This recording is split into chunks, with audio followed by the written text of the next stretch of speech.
allegiance.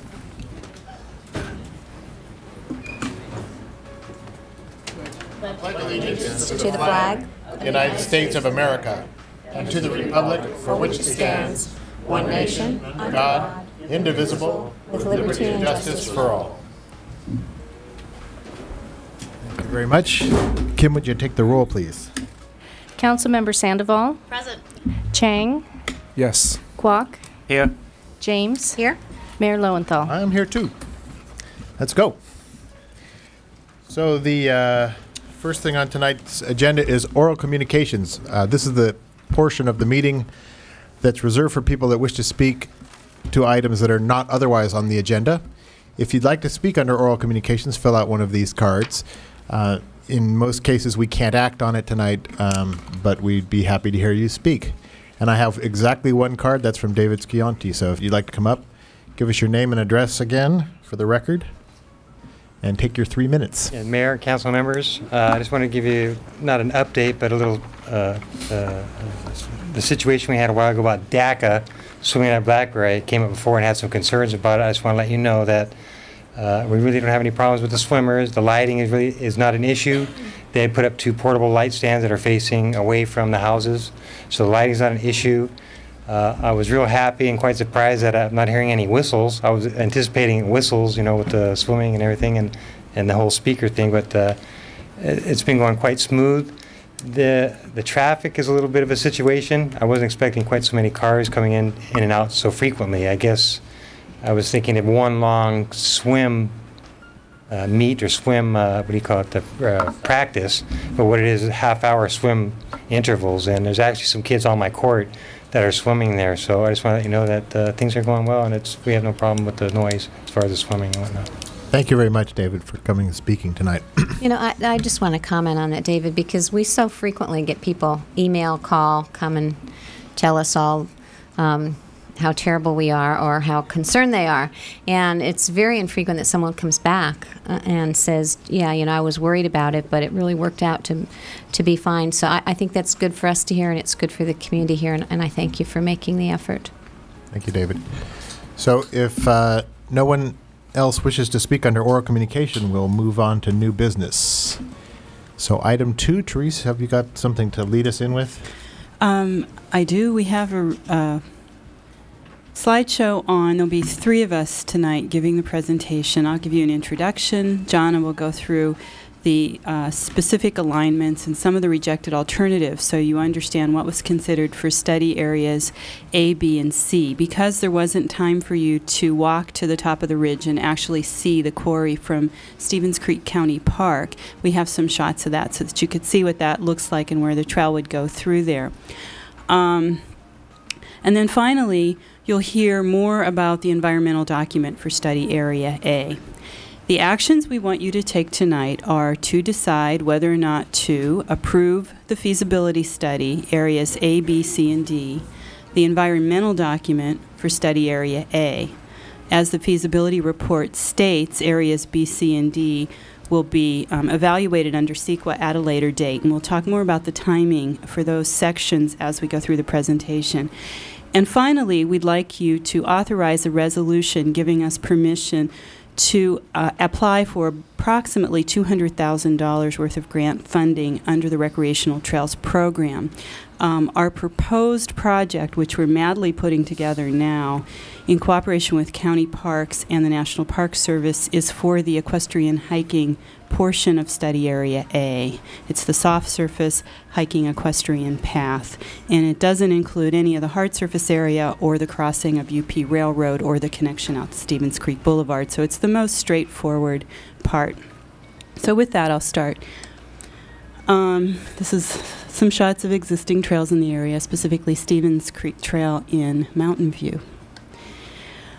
The study areas, as we looked at the entire corridor, we divided the study areas by 2 things. One, timing, the ability to bring the project online, the specific geographic issues or in the case of Study Area B, land ownership issue. So Study Area A, which you saw tonight, encompasses largely land that's already been discussed for trails. It's that green hatched area, which is the property that will be transferred as a part of the Oak Valley Development Agreement to the Santa Clara County Park System. And those trails really come as a surprise to no one. We'll talk about those in detail when Johnny gives the presentation. Study Area B is contingent upon an exaction from a developer of the property currently called Canyon Heights Academy, but basically the old quarry site. Areas C and D encompass lands owned by the city of Cupertino, with the exception of the Hall Road that would ultimately have to be, the use of that would also need to be negotiated as part of a development agreement. The environmental document for Study Area A has been done, has been reviewed, and we're going to be asking you to review and adopt that work tonight. It's been reviewed by the Planning Commission and the Environmental Review Committee. The environmental work for Study Area B will be done as part of private development, and then C and D will not be evaluated under CEQA until we have a plan, and we are working on beginning the work on the Blackberry Farm Master Plan now. What we're calling the Blackberry Farm Master Plan, we will start calling the Stevens Creek Corridor Plan, and really what we're talking about is the 60 city-owned acres. Included in that is the Sims property, the Stockelmeyer property, McClellan Ranch, and Blackberry Farm. There were a number of goals that the task force identified, including, I think, a priority of preserving and restoring the natural environment of the creek. As you saw tonight within Blackberry Farm, it's quite deteriorated. There's a lot of revetment that's been done with concrete boulders. There's some low-channel flow crossings that actually put concrete within the stream corridor itself. A lot of the understory vegetation has died. There's erosion occurring. Engaging the community in as many ways as possible throughout planning, design, and construction, ultimately operation. Identify trail alignments, minimize encroachment on private property, provide a safe and secure trail that's easy to maintain. This project was first articulated in your 2002-2001 fiscal year goals. We're in 2002-2003 now, so it has taken a while to bring this to fruition. Jonna actually was hired on contract in 1999, so she's the senior member of the team here. And I should also say that some surveys that have been conducted since, there's the Godby Community Satisfaction Survey that you recently received, said that 84% of the people supported or strongly supported the construction of walking and bicycling trails within the community for non-motorized transportation. In addition to that, there was overwhelming support at the Community Congress for the trails component of that Community Congress. It was about 89%, and that's stated in the feasibility study document. There were a lot of technical studies done to inform the task force. Those are included within the feasibility study as appendices. They include geotechnical, restoration, land ownership, biological maintenance, and so forth. They're all listed there. The draft feasibility study has had agency input by the agencies listed. For Study Area A, there was actually a CEQA review done. Ultimately, all study areas will receive CEQA review. We've been to the County Parks and Rec Commission and will go before the Board of Supervisors if you pass this document on. This is a list of the meetings. Therese, if I could stop you for just a second, since we are including our community in these hearings. I suspect most of them don't know what CEQA is. Maybe you could just, for their benefit, Sure. Explain that. CEQA is the California Environmental Quality Act. And before you can do a project, you have to get clearance under CEQA, and there's a number of levels of review that you can do. If there's no impact to the environment and you can show that, the project may be found to be categorically exempt under a number of exemptions that are called out in the Act. On the more extreme end, if there are impacts that you can't mitigate, you do an environmental impact report and you state those findings. But we fell somewhere in the middle. We did what was called an initial study. and a mitigated negative declaration. And when Christine goes through Study Area A, she will talk about those mitigations and the mitigation and monitoring plan that we've prepared for Study Area A. So it's required by law that we do the environmental review. It's also very important to seeking funding. You need to show that it is actually possible to build a project without impacts. This is a list of meetings. Again, these are in the feasibility study. I believe there's 28 on this list, but 26 of them. You're number 26 down here, 2 lines from the bottom. There are 2 county reviews yet to go because Study Area A will be a county park, will be transferred to county parks. The work products, the trail feasibility report, you have that, and all the technical studies that were done in preparation of that. Study Area A initial study under the California Environmental Quality Act. That prepares us for funding and to begin to move into design and construction. The biological report, geotechnical report, these were important reviews that we had done to establish feasibility. We did an operation and maintenance report, a trail funding report that identified about 40 grant sources that we can go through for different projects. Dr. Trulio did an ecological restoration report, identified a lot of opportunities to enhance and restore the corridor. With that, we will move into more detailed discussion of the study areas, and I'll turn it over to Jonna.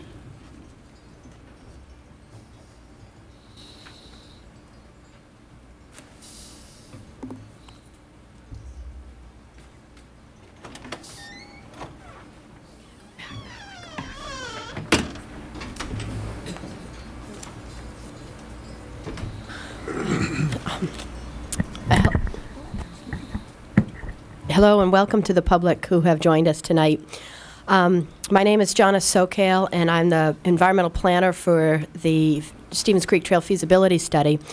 And I don't get this opportunity very often, so I'm going to take just a minute of your time to thank the many sub-consultants who worked on this trail report. And the primary team was composed of myself and Hill Associates with Bruce Hill as a landscape architect, and Kathy Strickland as also a landscape architect preparing perspective illustrations for the public.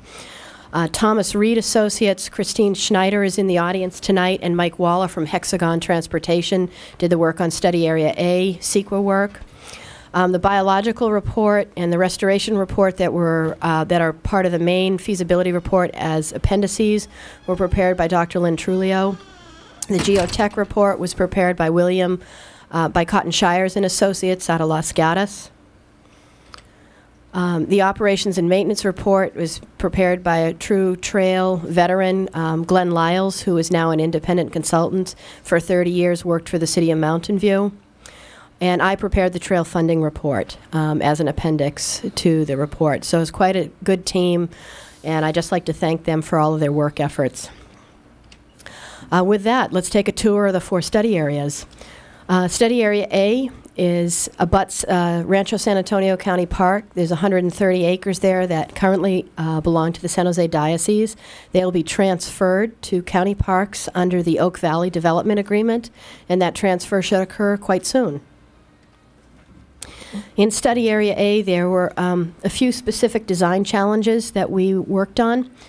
That was providing connections to the county park and Mid-Peninsula Open Space Preserve, connections to the Hammond Snyder Home and the Whispering Creek Stables, incorporating the great views from the Dianza Knoll that look out over Santa Clara Valley, the Valley of Heart's Delight. We also needed a route trail to protect sensitive species, specifically the red-legged frog. The trail is guided by the county parks in Mid-Peninsula's operating guidelines for the 2,300 acres that we abut. And some of those key guidelines are that that area, the 2,300 acres, is primarily open to equestrians and hikers, and there's only one through bike route, and our efforts parallel that. And we also needed to provide a trail crossing of the UP railroad tracks in order to provide a connection out to Stevens Creek Boulevard. And we desired to provide a connection to Stevens Creek Boulevard in order to provide a bikeway that was off city streets that would connect Cupertino residents to the county park and ultimately into the city of Los Altos if they chose to ride that bike path underneath Highway 280 on an existing underpass. I'm going to give a little more detail about Study Area A tonight because that is the one that's going under environmental review. The trail routes that are proposed are 1.5 miles of multi-use trail with a parallel equestrian path, another 1.6 miles of soft surface hiking and riding trails, and then on-street bike lanes within Cristo Rey. Access points, there are multiple access points from the roadway, from the fire access road, from the existing parking and staging areas within the county park, private access from Whispering Creek Stables, and then a community access from the boulevard. 2 trail crossings, one at Stevens Creek Boulevard, one at UP. Staging areas, 3 of these are existing, all within the county park, 2 within the county park, 1 at Whispering Creek, which would be used by those equestrians. And there's a new proposed staging area at the Hammond-Snyder, below the Hammond-Snyder home. I'll just point those out. The staging area is here. Hammond-Snyder home is here. The parallel biking and equestrian routes are in this location. Then a loop route for hiking and equestrian access follows this route here. And that is built on land that will again be deeded to the county park. The historic De Anza lookout is here, and that's where Juan Bautista De Anza first saw the San Francisco Bay 226 years ago. Trail crossings include UP, as well as Stevens Creek Boulevard. This crossing has been moved to Foothill Boulevard under the environmental review, and we'll talk more about that at that time. In summary, there are 1.5 mile hard surface multi-use trails proposed within the 130 acres, 1.65 miles of natural surface multi-use hiking and equestrian trails, and about 3/4 mile of bike lanes extending along Cristo Rey to connect Foothill Boulevard to the county park to provide non-motorized transportation access to the park. Study Area B, which is the site that we did not visit in any great detail earlier this evening, connects Stevens Creek County Park and Fremont Older Open Space Preserve to Linda Vista Park. This is a view from the county park looking back towards Linda Vista. This is an excavated quarry. This is all in private ownership. There is a basketball hoop right up there. We refer to this as the gulch or the ravine. We refer to this as the knoll. We looked at a variety of routes to connect this area, which is the backside of Linda Vista Park, all the way through up to the county park. Oh. Okay. Okay, I'm getting technical tips here.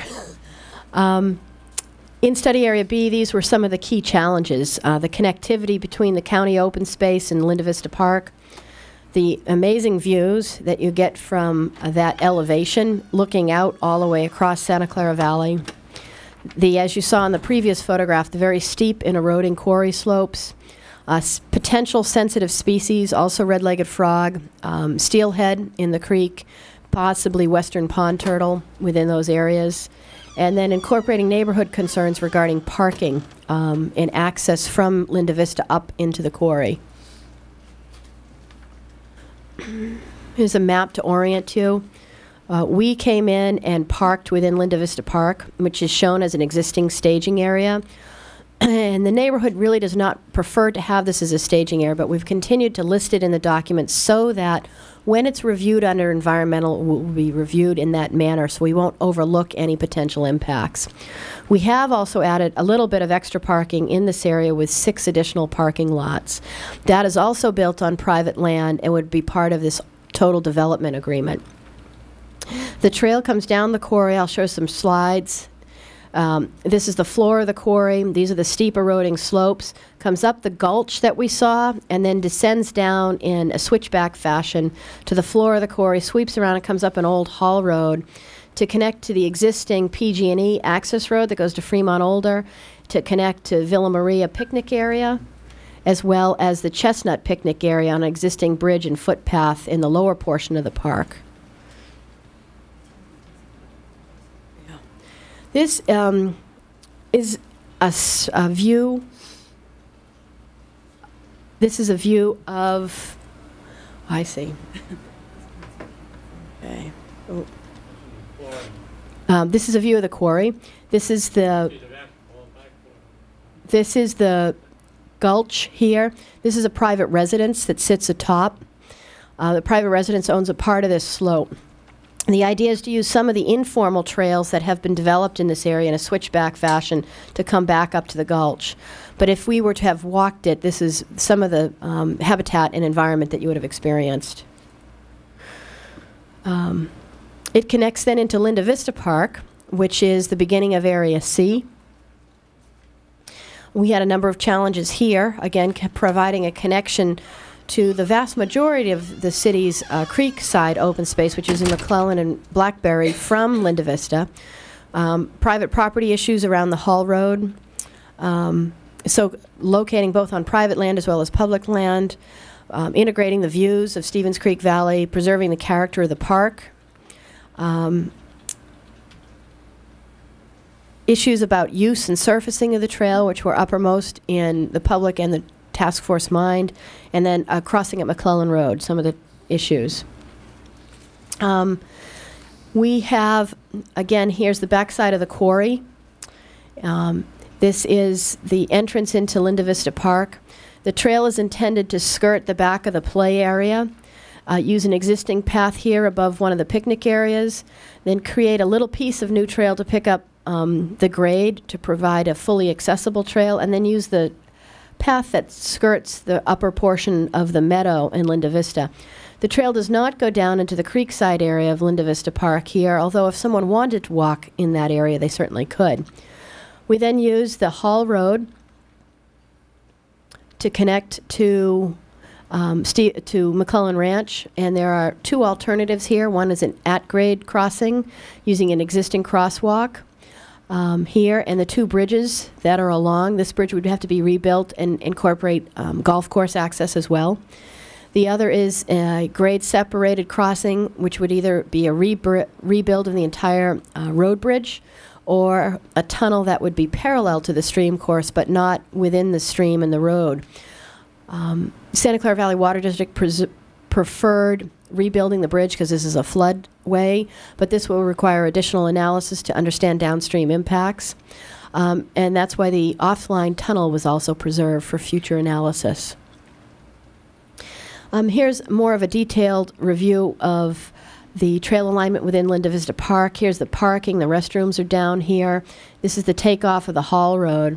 You can see that the trail comes along here, would provide access to the parking, and come up to the gulch in this, right in this area, and then skirts the play areas.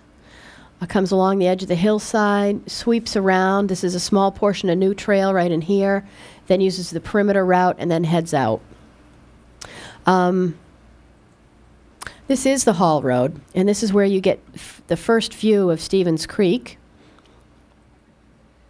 The Hall Road is in fairly close proximity to private residences, and we could have used the old Hall Road as it is, but we wanted to preserve and protect the privacy of the homeowners, and through a number of meetings with that neighborhood, we worked on a solution to move the new trail alignment down below the grade of the existing Hall Road. This is the existing Hall Road grade that we walked this afternoon. This is a generalized concept of the residences. You now have a good sense of how close some of them are. We moved the trail down the slope and created 25 feet horizontal distance and I believe a 6-foot vertical distance away from the Hall Road. We put the trail in on piers instead of grading it into the hillside in order to move it around through the canopy of trees that are there in order to minimize the impact. We also then took the old Hall Road and restored that with native vegetation to create additional buffer. And from that location, this is the view, looking down at Deep Cliff Golf Course. In that previous slide, you'll also notice that in some areas there is protective fencing. There are certain areas along the Hall Road where golf balls have hit the home. So in those areas we needed to put some fencing. Okay, then we enter McClellan Ranch, and the proposal there was to go behind the 4-H activity area and wrap around then to the old orchard. And we walked that alignment earlier today. This is a view of the old orchard. You have the creek bed on the left and the orchard here. You received a copy of the preprint final document. It's not final yet, but I wanted just to highlight a few of the changes that were made in those documents from the draft to the preprint. Language was added to indicate that hikers and mountain bikers might want to use Linda Vista Park as a way to get to Stevens Creek Park and to avoid the $4 county parking fee. This is a significant concern of the residents in that area. Two things that I did not add but will be added into the final, somehow they escaped, is the fact that actually Linda Vista is identified as a staging area, but it's the hope of residents that it won't be listed on any future maps that would be developed. And then one other thing is that we'd like to improve the sidewalk from McClellan Ranch up past Linda Vista Drive to provide good connectivity from the trail to the schools. That sidewalk is a patchwork now, so it's a small improvement. That's the third bullet here. In summary, Study Area C provides about 1/3 of a mile of boardwalk multi-use trail. It may not be an actual boardwalk. It could be on piers and then have a trail that's cast in native soils or even concrete, so it may not be physical wood, but it would be something built on piers in order not to grade the hillside. About 1/3 of a mile of multi-use trail through McClellan Ranch behind the community gardens and 4-H, and retaining both a grade-separated and an at-grade crossing at McClellan. As I indicated to you in the field, a grade-separated crossing was almost unanimously supported by residents in the area, and they were very much opposed to any signalized intersection. Study Area D includes Blackberry Farm, the Stockelmeyer site, and Stevens Creek Boulevard. As we saw today, there are many opportunities for enhancing the creek. This is one of the low-flow crossings that extends through the creek, creates a vertical jump for fish that's impassable for many species. This would be something to remove and restore. Within Study Area D, we are locating the trail within city-owned land. The primary issue was the fee use area, Blackberry Farm versus a free trail. You currently need to pay to come into the park, and the trail is a free public amenity, and how would those two features integrate? We were also concerned about the safe and effective movement of cars and pedestrians within Blackberry Farm. On a busy day, Blackberry can have 1,100 cars enter the park, and it's a significant amount of traffic. There's also one single-family residence located within the park. Again, continuing neighborhood concern over the type of trail that we were developing and the surfacing that would be associated with that. And that was an issue through both areas C and D. The Stevens Creek Boulevard crossing, and then again parking as an issue. In general, the trail comes out of McClellan Ranch and follows the east bank of Blackberry Farm. It crosses to the west bank near the 8th golf tee to enter the Stockelmeyer orchard, and then weaves between the orchard and the creek to connect out to the street where the existing pedestrian bridges on Stevens Creek Boulevard are used, and a trail is extended to a 3-legged crosswalk, which would have lighted pavement markings and warning signs similar to what is installed at Monte Vista High School right now. Let me give you a little more detail. Here's the trail extending out of the walnut orchard behind the playfields at Blackberry Farm along the east bank. Here are the maintenance sheds that would be removed and relocated to higher ground. Much of Blackberry floods, as does McClellan Ranch and Stockelmeyer during high flood flows. I believe the last big flood in this area was in '97. It took out 2 of the ped bridges that exist in the farm and flooded the pool. There's the pool. We had proposed a solution to get past the entrance to Blackberry Farm. I'm going to show you that here. This is the existing conference center. There's a stone retaining wall that comes along it. The pools are down below. There's an existing residence here, and we had proposed a depressed open-air pathway and 2 short tunnel segments under the 2 entrance roads to Blackberry Farm. And then the trail comes up to grade, follows the mesh net fencing out to the ped bridge at Stockelmeyer. This option has really been rejected by the task force, the Park and Rec Commission, and the Planning Commission, and this was the best solution that we could come up with given the fee use, free trail constraint. So there's certainly a way to get through Blackberry, but this is not going to be the one you're going to build. New entry kiosk was proposed. That was an idea endorsed by staff as well as many of the residents in the area. This was the entry kiosk. We would remove the old admin building that's here right now, do a central kiosk very similar to National Park or State Park that would allow cars to come in, 2 cars on one side and cars exiting on a single side. This would reduce the traffic congestion of cars coming into Blackberry. It would facilitate movement there.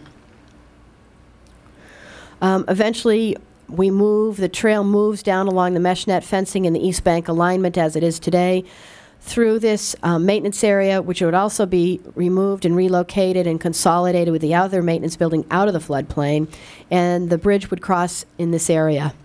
Actually, this is the bridge crossing location to the Stockelmeyer Orange Orchard, and here is an artist rendition of that.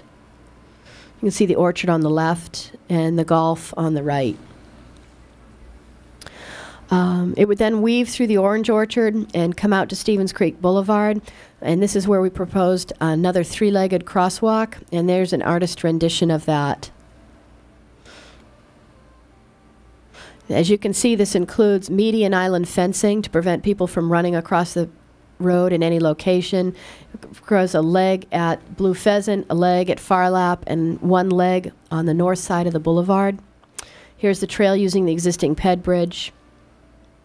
What this does not depict is more of a pedestrian bulb out where people could stand and wait if they hadn't made it all the way across, but that would indeed be part of the design. That would connect people to the existing bike lanes in both directions and the bus stop. Some changes to study area D. The report indicates the Stockelmeyer Orange Orchard floods, which it certainly does. We added language to indicate where the trail would come out between the Stockelmeyer area, the driveway, and the creek. We also indicated in the report that there's continuing concern from the Meadows Homeowners Association about the potential, if the trail were a big attractant, for folks to want to try and park on the cul-de-sac of Scenic, which is above the corridor, but nonetheless, if people were searching out parking, that might be an area. The alignment within the entrance to Blackberry Farm was rejected, and it's now placed in the rejected area. We also received a petition, as well as the council received a petition during the review of study area D back in October of 2000. Those alignments were primarily out of the corridor, and they are now fully discussed in the report, as well as the petition is included as an appendix within the report. And we also indicated that we looked at a spur to Varian Park but found not enough land. So those are just some changes between the draft and the preprint final. In summary, study area D could include 2/3 of a mile of multi-use trail, an at-grade crosswalk at Stevens Creek Boulevard, and additional parking at the Blackberry Farm Golf Course and Blue Pheasant Restaurant area. The major issues with all of the study areas really were parking, trail surfacing material, the crossings, the alignment through McClellan Ranch, the alignment along the whole road, the fee use versus free trail, property values, safety, and security. Just to give you a little bit of a summary, within the existing staging areas, we have 156 spaces, and these are the Creekside staging areas, not study area A. We proposed adding 28 new parking spaces for a total of 184.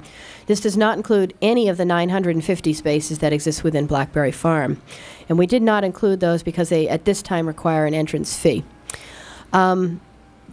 We have done a number of parking surveys on other trail projects, and in general, 90 to 95% of the people who use these facilities get there under their own power.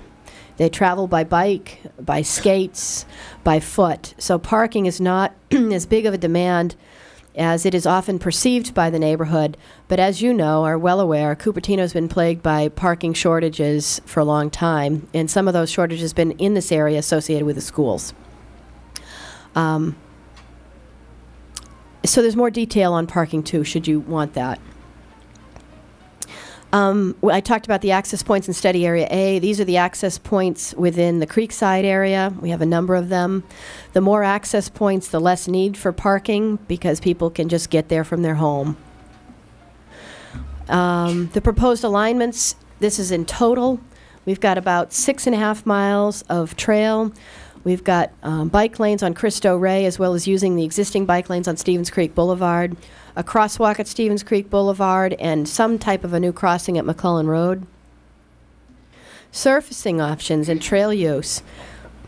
Study Area A, as I mentioned, is primarily equestrian and hiking with a through bike route. Study Area B was primarily proposed as a mountain biking and hiking only trail connection, and that provided space for both equestrians and mountain bicyclists within our study area, although they're not in the same location.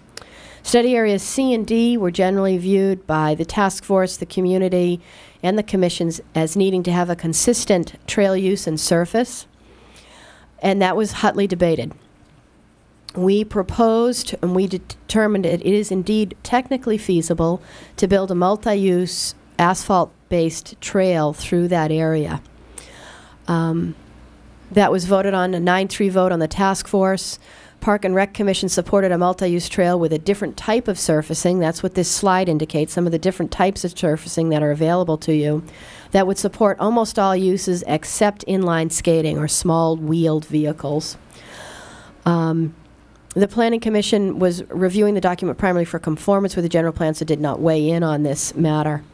But to give you a sense, there are some products out on the market. One's called polypavement, one's called road oil. There are others that are resin, pine resin-based products that act as a binder to native soils. So you preserve the natural color of the environment, yet provide a very compacted surface. The top photograph here is of the Crissy Field Promenade in San Francisco, where the concept of trying to experience the beach without being on the beach, but have that sense of the ocean side within the pathway. It was used. This is a large, boy, I think this is even a 16-foot promenade here. The others are trails that have used similar products from Southern California. And just this weekend, I was actually at Hidden Villa, and due to the dust problem for their roads and pathways, have used a new binder over all of their roads and binders. I did not get the details on it, but it's another natural soil binding material. And these are products that are newer than 5 years ago when we used to use a cement-based product to mix it with a native soil, so like a decomposed granite and a cement. We'll have to see what the future holds for these, but these are potentials to an asphalt-based trail. Safety and security, I think, were utmost for folks who live along the corridor. There have been activities along the corridor, with high school students and others that were a concern to neighbors. Some of the things that we have done on other trails, we've installed emergency phones with call boxes. They're solar powered. We've provided egress routes to different access points for security and safety. This is actually shows a pavement where there's grass growing through a pavement that even a fire truck could drive on. And then I think privacy and security are an issue because folks are also worried about property values. And the task force took a look at property values, and there have been a number of studies that have been done on those. And in general, property values actually rise where trails are built because it's seen as such an amazing amenity, both from a recreational standpoint as well as from a health standpoint, as well as alternative transportation standpoint. I will say that trails that directly abut homes that directly abut a trail, as might be the case along the Hall Road, generally do not appreciate in value beyond what the market appreciation is. That's to say they do not decrease in value at all, but they don't appreciate faster, where the homes the next row over, the next street over, appreciate usually, in many cases, 3 to 6% higher. And if you've seen also communities, maybe Los Gatos, Campbell, Mountain View, where there are successful trail projects, you'll note that real estate agents actually list that as amenity in their real estate ads because it's such a selling point. So where are we with this project? Well, we have 4 study areas, and they're all on their own tract. So study area A has been reviewed under CEQA. You received the initial study back in July, August. You then received in your packet a response to the comments that were received, as well as the full mitigation monitoring plan. And pending approval of both the city and the county, study area can move forward with grant funding applications and into design and construction. We've talked about phasing that project and building the hiking and equestrian trail first, and then as we continue our work with UP, building the connection, the paved bikeway and connection to Stevens Creek Boulevard second. We have worked with the county as well as National Park Service to also include interpretive features at the Juan Bautista de Enza Knoll in the Phase 1 project. Study Area B, as you know, is privately held, and that will follow on its own course with the development of whatever private project is proposed in the closed quarry currently pending, that is the Canyon Heights Academy. Study Area in C and D, which are linked along the corridor. It's my hope that the feasibility findings will help to inform the Stevens Creek Corridor Master Plan. That's the new name, not the Blackberry Farm Master Plan, as I had indicated here. And that once that plan is completed, that will be reviewed under a subsequent environmental document. With that, I think I'm going to turn it over, and you can focus a little bit more on Study Area A. I'm going to turn it over to Christine and to Mike.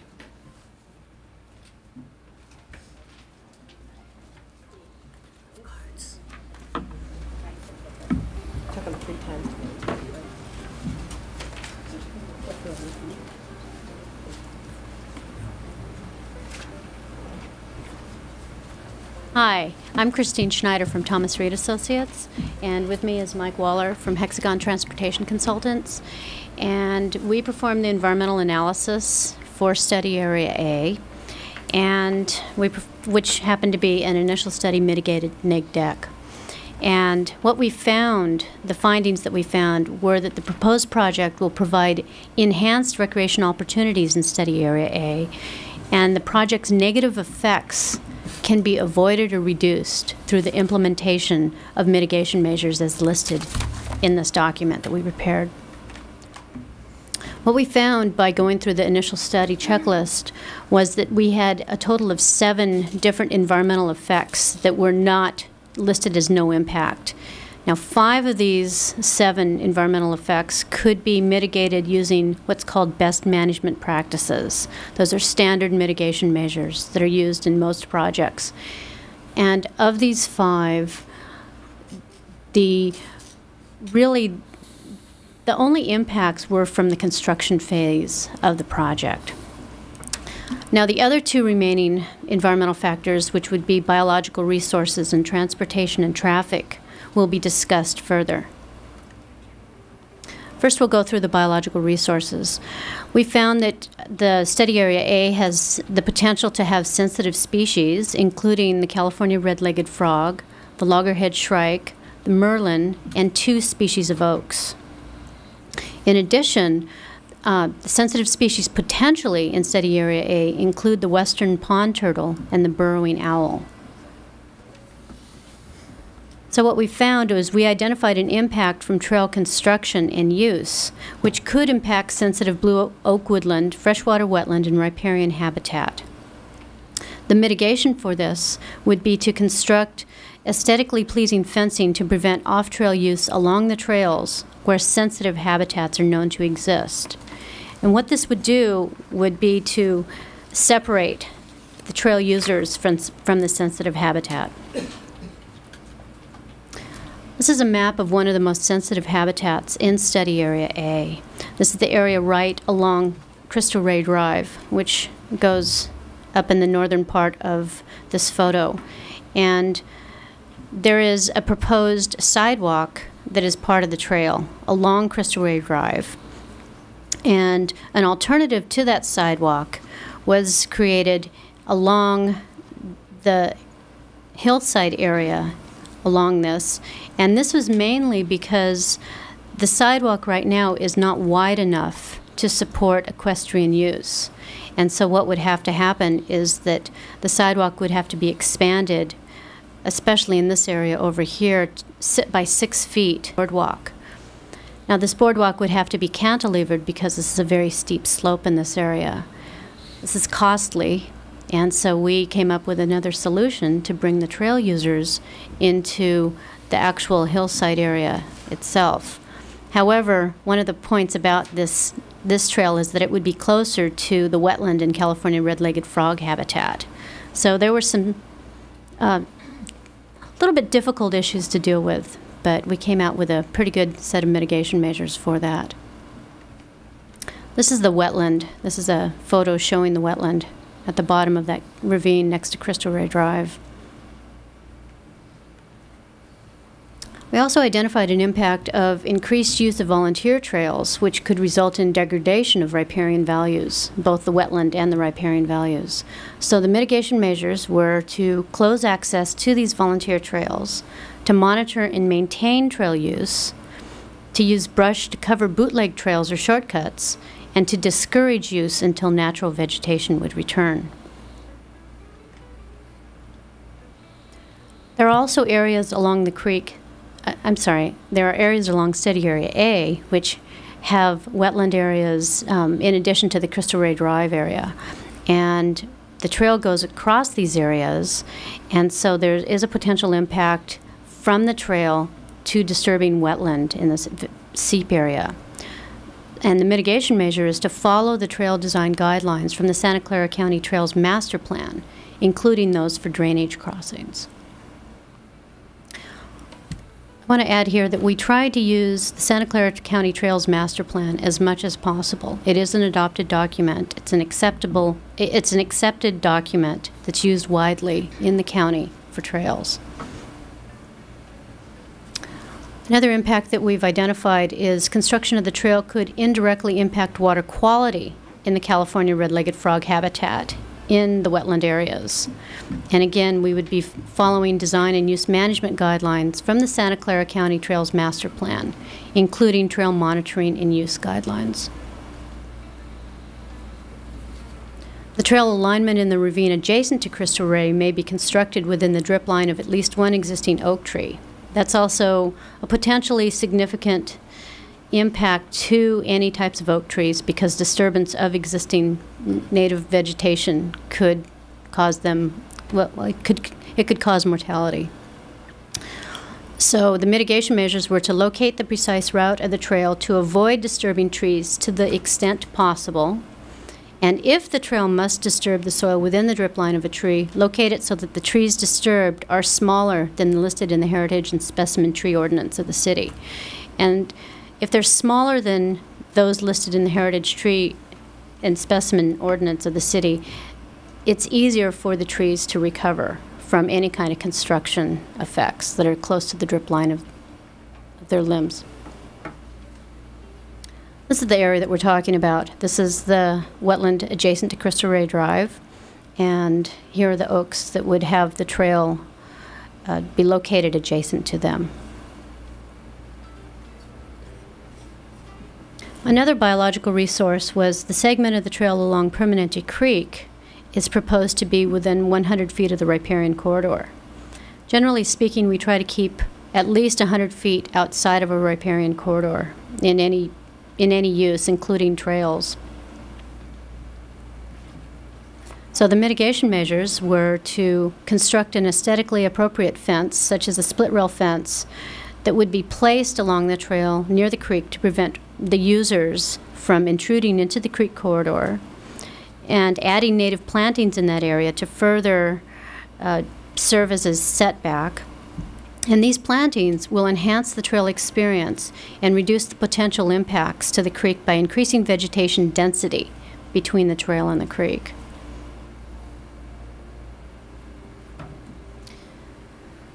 The staging areas, as far as the improvements go, include the existing upper lot in the county park, which is here. The existing equestrian staging area in the county park, down here, the proposed staging area near the Hammond Snyder home, and the existing stables. In evaluating the traffic, we had to determine what the access points were, what the users were, and a set of factors to determine how many users would actually use the trail in the future. So what we did was we came up with the access points, which are all listed here. We came up with the main users, which are all listed here. And then the proposed change in parking availability. Now, as noted in this table, at least in the first couple, no parking will be permitted in either the Crystalway Drive or the fire access road from Oak Valley. The upper parking lots and the equestrian staging area in Rancho San Antonio County Park will not have any changes as far as proposed change in parking availability. But new parking will be provided at the staging area below the Hammond Snyder home. And then at the stables, no changes are proposed, and along Stevens Creek Boulevard, no parking will be permitted. And what we found was that the modes of access for a lot of these places would be from the community, and as Jonna mentioned earlier, would be from people on their own power. So therefore, not a lot of parking is proposed. In order to determine the trail use generation and generation of parking, what we looked at was who uses the area now and who's going to use it in the future. And the way that we did this was we looked at the growth in users attributed to population for the cities of Cupertino, Los Altos Hills, and Sunnyvale, and according to statistics provided to us by the Association of Bay Area Governments. And what we found was that we would probably get a 15% growth from general population growth from these ABAG statistics. We would get 35% of growth from new users, and that results in a 50% projected growth in users of this trail as opposed to existing. Those numbers are represented here, where we have existing users, a total daily users of about 100, total weekend users of about 200, and future users from 150 to 300, both weekend and weekday, respectively. I'm sorry, weekday and weekend. And that results in a forecasted new users of between 50 and 100, depending on whether it's weekday or weekend.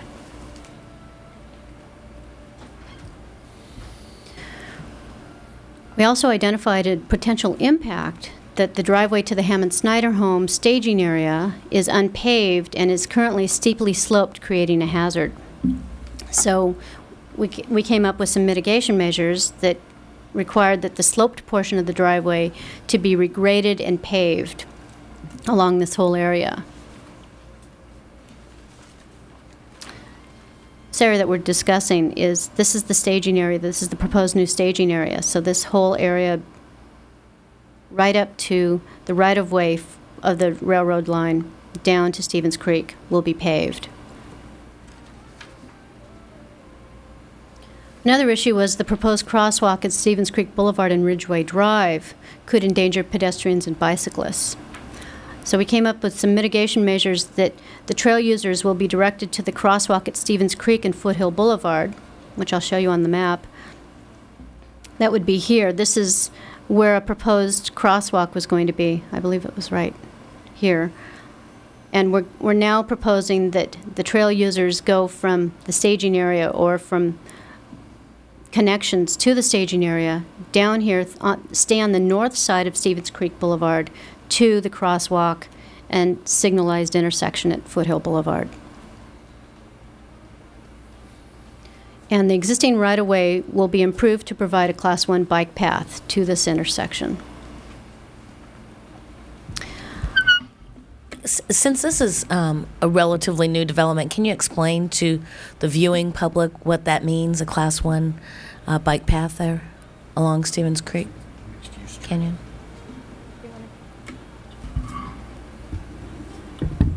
Is it on?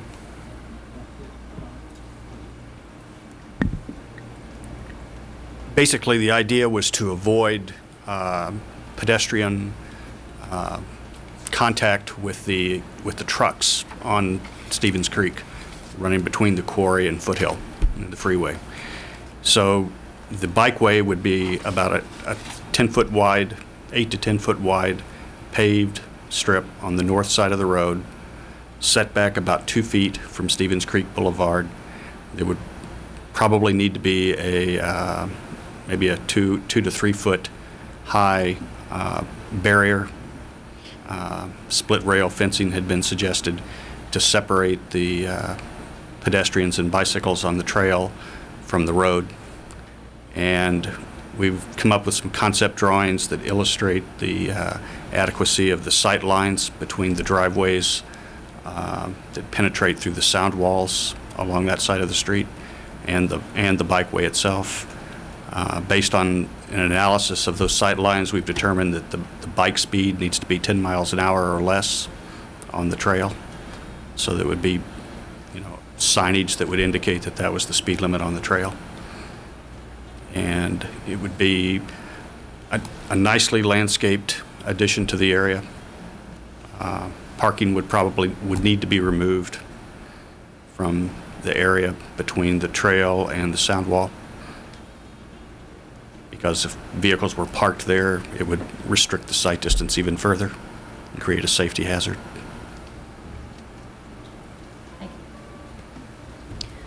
That concludes our presentation of the two environmental effects, both biological and traffic, that had mitigation measures that were specific and to the exact study area A impacts. The other 5 environmental effects that had potential impacts were basically due to either construction processes or some kind of an issue that could be easily resolved using best management practices. For example, in public services, we were concerned about lack of maintenance. And so the mitigation measure there was that the City of Cupertino and the county should ensure that adequate funds exist in their respective budgets to maintain the trail in perpetuity. There are some standard best management practices for any types of cultural artifacts that could be revealed during the construction practice. Hydrology, water quality, the site is small enough, it's less than 5 acres, so it does not need its own separate stormwater pollution prevention plan. But still, just as a good measure, we're going to specify that the construction process use best management practices as listed in the Blueprint for a Clean Bay and some of the other best management practices that have come through from the Santa Clara Valley Water District's projects lately. There could be some impacts from noise, especially to the residents adjacent to the trail as during the construction process. So we wanted to ensure that that was not going to be above significant levels. So we're going to prohibit loud radios. The construction time is a reasonable time during the day, Monday through Friday, and all vehicles will be muffled.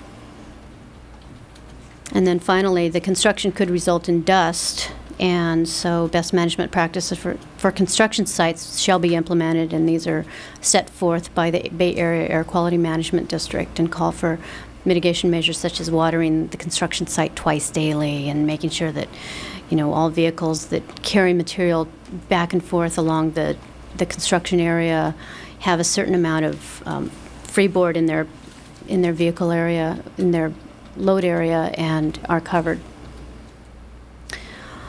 I want to jump to the letters and responses that we got during the public review process.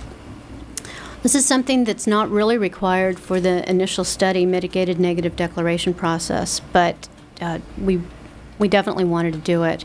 And what we got a series of letters, 7 in all, from either the agency or agency representatives or the public, and most of the letters were responded to in a way that served to clarify some of the issues.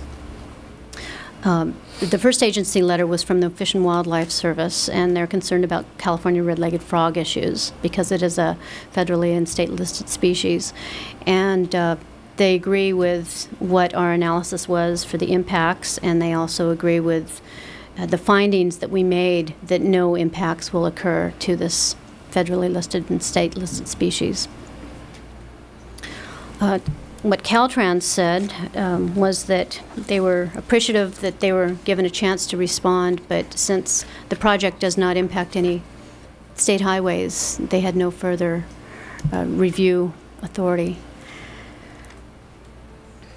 There were 3 key points to the County of Santa Clara letter, and that was the potential trampling of vegetation around the De Anza Knoll by equestrians, the traffic safety issues related to the access driveway to the proposed staging area, and this would be at the Hammond-Snyder area, staging area, off of Stevens Creek Boulevard. And they were also concerned that this new staging area would reach full capacity and cause some traffic congestion. So what we did was we responded to these comments in a way that's listed in your packet that serves to clarify these issues. And again, none of the none of the responses required any new analysis. They were more intended to serve to clarify the issues.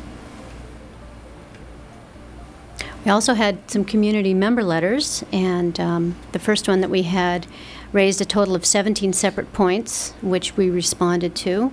And all of these separate points have to do with issues that are either found in the document or are, and that is the initial study mitigated negative declaration document, or were expanded on to clarify the issues that were found in that document.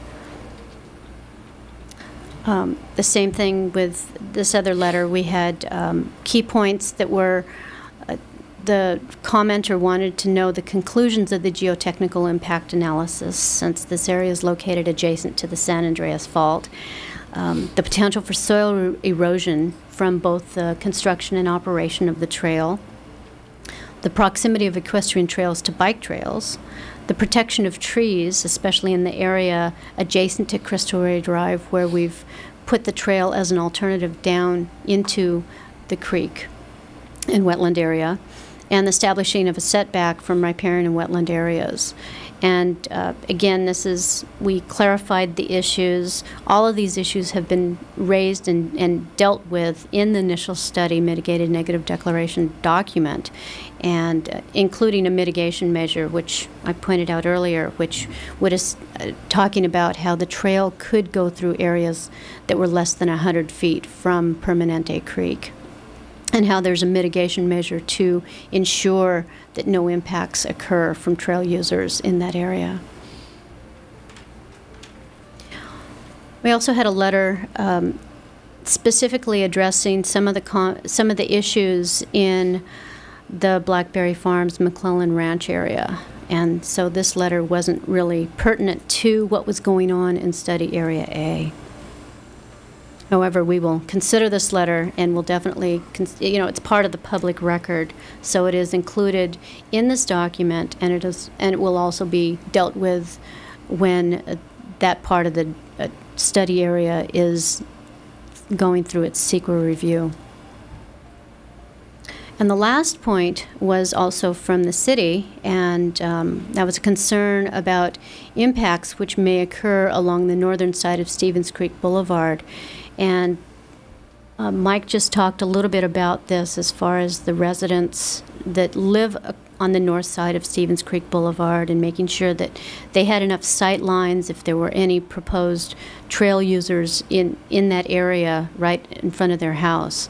And that's why there's some real clarification in the response that we gave as far as the speed limit is going to be 10 miles an hour and the surface is going to be paved, and there are a certain amount of separation between the street and the sidewalk and such.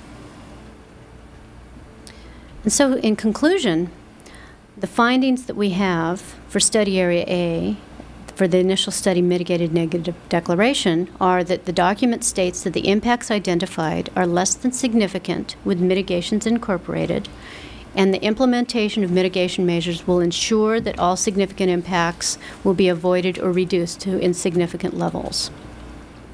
Thank you. Thanks very much.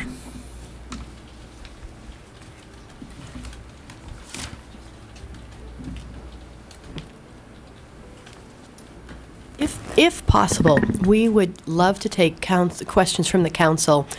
And if we are able to answer, especially all of the environmental questions, then Christine and Mike might be able to have an earlier night than the rest of us. So we're happy, Therese, myself, everybody, and if we all need to stay, that's fine. But Therese and I are here for the long haul. Well, we'll try. Are there questions for the consultants from council? Go ahead, Patrick. I have a question for Jana regarding the study area B, the elimination of the haul road behind in the Worcester Park area. My understanding is that you're going to eliminate the haul road and then rebuild the road, another road about 6 foot downward.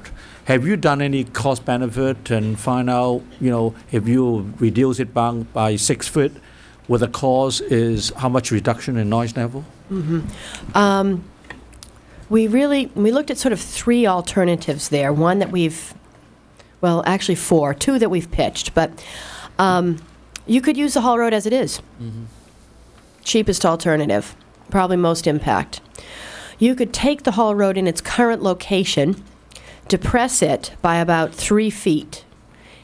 That would reduce the vertical height and view shed into people's backyards. That would require a retaining wall for the entire length of the haul road, about 1/3 of a mile. The other 2 alternatives were the boardwalk on the piers, or actually grading the trail in. And I would say, in order of cost, doing very little to the haul road is the cheapest. Grading the haul road in might be the next cheapest, which should have more environmental impact. Mm-hmm. And then the next 2, the pier or actually depressing the existing grade and putting a retaining wall in the existing location, are about on par. So either of those 2 are probably the most expensive. Mm-hmm. Is there a hybrid possible where you use the current haul road location where the houses are already grade separated, but in the area where the houses come close in either height or topology, if you could then use these grade separation techniques? It's exactly our thinking, because... Okay, so it'll wander in and out of the current... Right, because with the piers, you can place the trail wherever you need to. And it may be, closer as it's leaving Linda Vista. It may meander around a big tree. Then it also needs to move in a certain direction for whatever the crossing is at McClellan. So, and that would be on a detailed design level in further meetings with the community and the individual residents there. We could also meander it a bit with regards to the golf ball locations, because there are a couple of key golf ball locations on that alignment too. But it seemed like something like 2/3 of the haul road isn't really impacting the homes. About 1/3 of it is very clearly impacting. Meandering it also gives it a slower trail speed for user speed, and a far more inviting and interesting setting. Okay. And that, again, is what the task force felt with regards to the piers, that it allowed them to have more flexibility where that trail was moving. Where grading, you're kind of bound to the earth, and you just don't have that flexibility. So when you say piers, it's just partial use. I mean, you don't see it from one end to the other. You see it where it's needed to... And depending on what what residents have to say in that area, but you certainly is much more flexible. Okay. I just want to follow up a question with Hall Road. Since Kenyon Heights Academy owned the road, what kind of arrangements needs to be made before you can put piers there and all that? Oh, sure. It's about 1/3 of a mile. It's 40 feet wide from the back of from the edge of the Hall Road down the slope. Then the adjacent owner is Deep Cliff Golf Course. We can do nothing there until the city either acquires it outright, or it does it with a development agreement for the entire quarry site. So this is probably a long ways down the road, depending on what's happening there. But in addressing the feasibility, we wanted to look at long-term feasibility of the whole area and bring to your attention the importance of the Hall Road for any future development agreement that might occur. Thank you. Any questions, especially on the CEQA area, on study area A? That's the one to let some of our consultants go home. Go ahead. I have a couple of clarifications on study area A. In one of the letters that you received, I think from Robert Levy, he asked specifically about the Hammond Snyder home and a parking lot for users. And this is in your document that you gave to us on page 7, about midway down. And in the document it states that the parking lot for users is not part of the proposed project, but I thought we were discussing this as a possible staging area. Can you clarify that point for me, please? The staging area we proposed is for trail users. However, in discussions with the Cupertino Historical Society, the caretaker, and the Historical Society members who were on the task force, someday, when that home develops, they're going to have to provide some level of parking somewhere. And it was a desire not to provide parking directly adjacent to the house because cars weren't there historically. So we are quite a ways away from the house, but they would then have the trail to move up to the house, which would be wonderful. They would probably need to provide some ADA parking closer to the home. But without knowing their detailed level of plans, we could not plan for that, but it might be a logical location to put cars in or to expand cars should that ever be needed. Okay. And is it possible you can bring that area A back up on the screen too? How do I get out of the full screen thing? Sure. Possible. Oh, there we go. Go back. Everything's possible, it just might take a minute. No. End show. Side. Yeah, I think so. End show. What you pointed at your eye and then you pushed the little gold button. I was actually going to use you, Mr. Mayor. It's a test. There it is. See if I scream. Thanks. So, John, I just want to make sure. We have bicycles coming in this way, but primarily Area A is for equestrians and hikers. So a bicyclist, if I'm reading my map correctly, a bicyclist can come in here and then go up this way and continue on and then out to Los Altos. Or once they get around the cemetery, they can catch Cristo Rey and then go out to Foothill. Exactly. But the pedestrians and equestrians would actually be the only Knoll users. Knoll users. And in fact, is it the equestrians, to get up to the Deanza landing, that would be walking only, or and then we'd have an area where people could tie up their horses if they wanted to walk up, or leave their bikes if they wanted to walk up and take a look from the vista? Right. Actually, probably they would need to leave their bikes further behind than the knoll. But the idea is to have the main trail not on top of the knoll, so you don't mar the knoll. And so the knoll is is left pristine for future generations.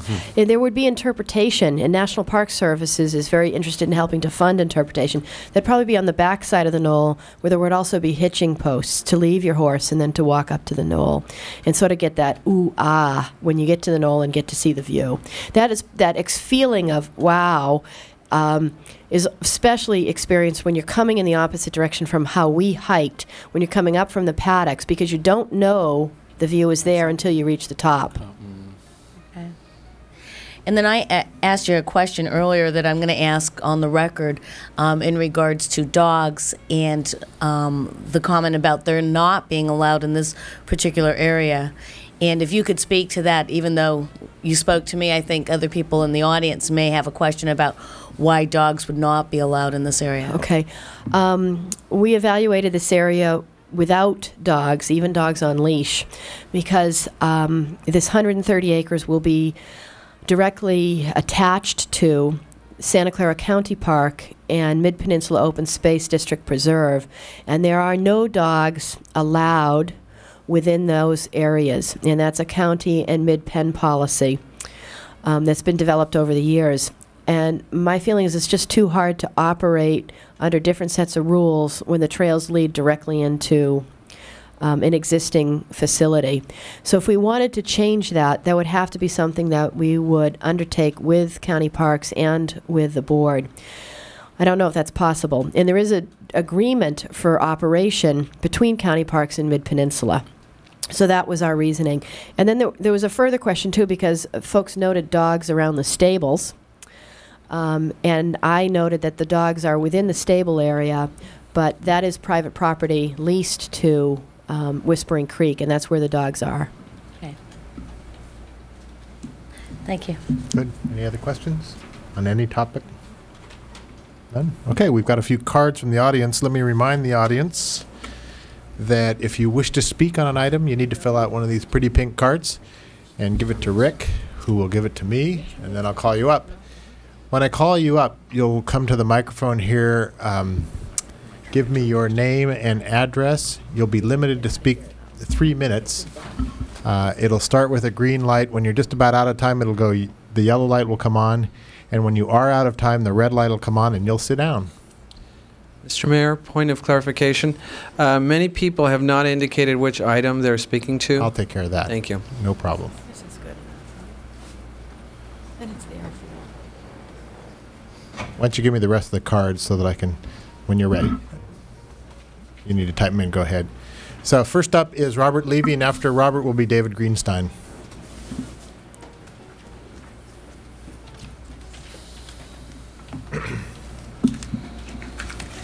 I'm Robert Levy. I live at 10802 Wilkinson Avenue. I've been there for almost 34 years.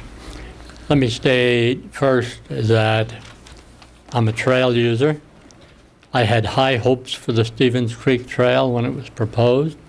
I have high hopes for the Stevens Creek Trail as it may someday be implemented, but I'm not at all sure that the present implementation proposals are what's going to happen. The task force itself, having spent a great deal of time and a great deal of effort operating under constraints that were difficult for them, came up with a recommendation that said, you can do things with Area A, but before you do anything else with B, C, and D, you better step back and look and see what's going to happen.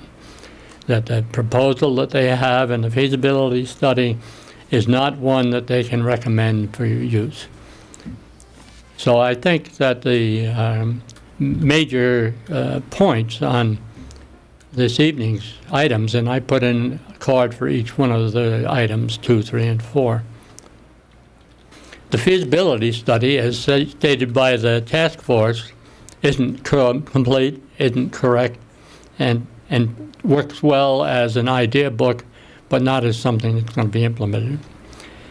The negative declaration document, you have my letter on, and I think that so many of the things in there are the opinions of the authors saying there will only be 20 people using this trail because that's all we saw using it at the time we did the survey. There will only be 16 bicyclists because that's all we saw at the time of the survey. 30 years ago, when we first moved into this area, I came up looking for a trail through there. The USGS maps showed one there, and that would have been lovely to have. I'm sure there will be a large number of people who want to make the transition from Los Altos out to Stevens Canyon, who will be delighted to be able to take that shortcut through from Foothill Boulevard up St. Joseph's to Stevens Creek Boulevard. So I don't think that the negative declaration is a negative declaration. I think it's somebody's idea of, we're going to put a trail through here whether you like it or not, and we're not going to worry about the constraints. We'll just go ahead and do it. And on that basis, the request for funds from a grant would be, to some extent, fraud, because you're going to ask for money to implement something that you don't think you're going to implement. And that doesn't seem right to me. The other point on the Hall Road and on the quarry trail is that the last time the Canyon Heights Academy was here and speaking to you people, he said, if and when you people and we get an agreement for development of our project, we'll be glad to talk to you about your requirements for a trail. Thank you, Robert. Next up is David Greenstein. You'll be followed by David Schionti. Mr. Mayor, City Council members, my name is David Greenstein. I live on Byrne Avenue, Cupertino. I would like you to approve the feasibility report and the upcoming adopt the mitigating negative deck and adopt the resolution for the grant application. I must respectfully disagree with what Bob Levy said on a couple of those points, because I think that the feasibility report is not a design document and it shouldn't be taken as a design document. The trail is feasible. It can be superior to what Mountain View has put out. If you've seen the Mountain View Trail, I think that we can make a much better trail than that. And there's room. We have the land, and we're one of the fortunate cities that does. The mitigating negative declaration, study area A, I think that the consultants did a good job. So I must support that. And the grant application, then with all those things in place, I think it's time to then apply for the money. Let's get going. I just want to point out one thing about in looking at this trail. It's called the Stevens Creek Trail. It's one big word for this whole area, but it really is, to me, 3 different trails. There are 3 different locations. We have the Rancho San Antonio, which is a suburban to rural connector. It's going to bring suburbia where we live, and we're going to be able to get better access into the rural area. Then we have the challenging hilly area where only the most courageous people, or the people that have the best wind, go up into the quarry area to take on that challenge, and it's going to be absolutely beautiful when you do take on that challenge. And then we have the final portion of this trail, which is completely different than that last portion, which is a neighborhood connector. And that is the portion that goes through Linda Vista and McClellan and Blackberry Farm. That will bring together a piece that will allow people in the neighborhoods and to be able to get from place to place without having to take their cars so much. That is the hope. So as a transportation portion, that would be a positive transportation, not thinking about cars. So in summary, I think that this is a good project. I think that you should not look at the feasibility study as a design document, and please go forward. Mr. Mayor. Thank you, David. Next up is David Schionti, and you'll be followed by Mary Jo Gunderson. Yeah, 2 times in one night. I'm starting to feel like Robert over there. First of all, after spending a few hours with us earlier. Yeah, hey. I want to put a plug in first. A website. It's a group of us, or a friend of mine, got a website together, being a neighbor of Blackberry Farm. It's called Friends of Blackberry Farm, and that would be www.fobbf.org. There's a lot of history involved in that website. I'd appreciate it if you guys look at it. And on a lighter note, when this friend of mine developed this website, they were trying to think of initials or a name, and first name that came to them was Friends of Blackberry Farm United, but they didn't think that the acronym FOBBFU would be quite appropriate for a website trying to get everybody together and involved in a friendly basis. So anyway, I went on a tour tonight, and you guys got your work cut out for you, let me tell you. The Hall Road, the boardwalk, you know, that's going to be a mega problem maintenance-wise. So that path you were talking about as far as recessing it and winding, it's going to be definitely better. Crossing McClellan Road, I don't see how anybody's going to build a tunnel underneath the creek or under that road. I think if you went a little farther south to the city property and got on the part of McClellan where you can see all the way up to almost Linda Vista Road, and you can see all the way to the left to Deep Cliff where it comes down from the hairpin, I think that's the only place you're going to be able to put a crosswalk. And you can see, like I say, the cars coming. There's no blind spots. We went down. We went through the area, came into Blackberry's area, crossing the lawns. if the trail gets away from the creek, I think we're losing. I think it's not going to be a trail at all. We got to stick closer to the creek, and I think it can be done, even though Blackberry is a pay park. Most of the people that are picnicking are on the west side of the creek. So if you just have some kind of a facility or a way to get people into the pools with the name tag, a snack bar area, if people are walking through on the trail or riding through, they can stop, and we got another resource for income there. There's a lot of erosion happening at the creek now. We have a ground squirrel problem. They are not native to this area. I've been there over 40 years. We've never had ground squirrels at Blackberry. We do now for the past 6 years, and they're eating up the dirt around the roots, the riparian area, and it's just causing that dirt to fall in. Blackberry Farm Master Plan, I don't know if that's open or closed process. I hope I can get involved because we're talking about widening the driveway, which my house looks directly on, and I can say that widening it the way you're talking about is going to put a lot more asphalt in our view. And unless the city wants to compensate us, I was thinking about a figure maybe somewhere around $500,000. We might let you do that. I don't know. I can't speak for my neighbors on either side, though.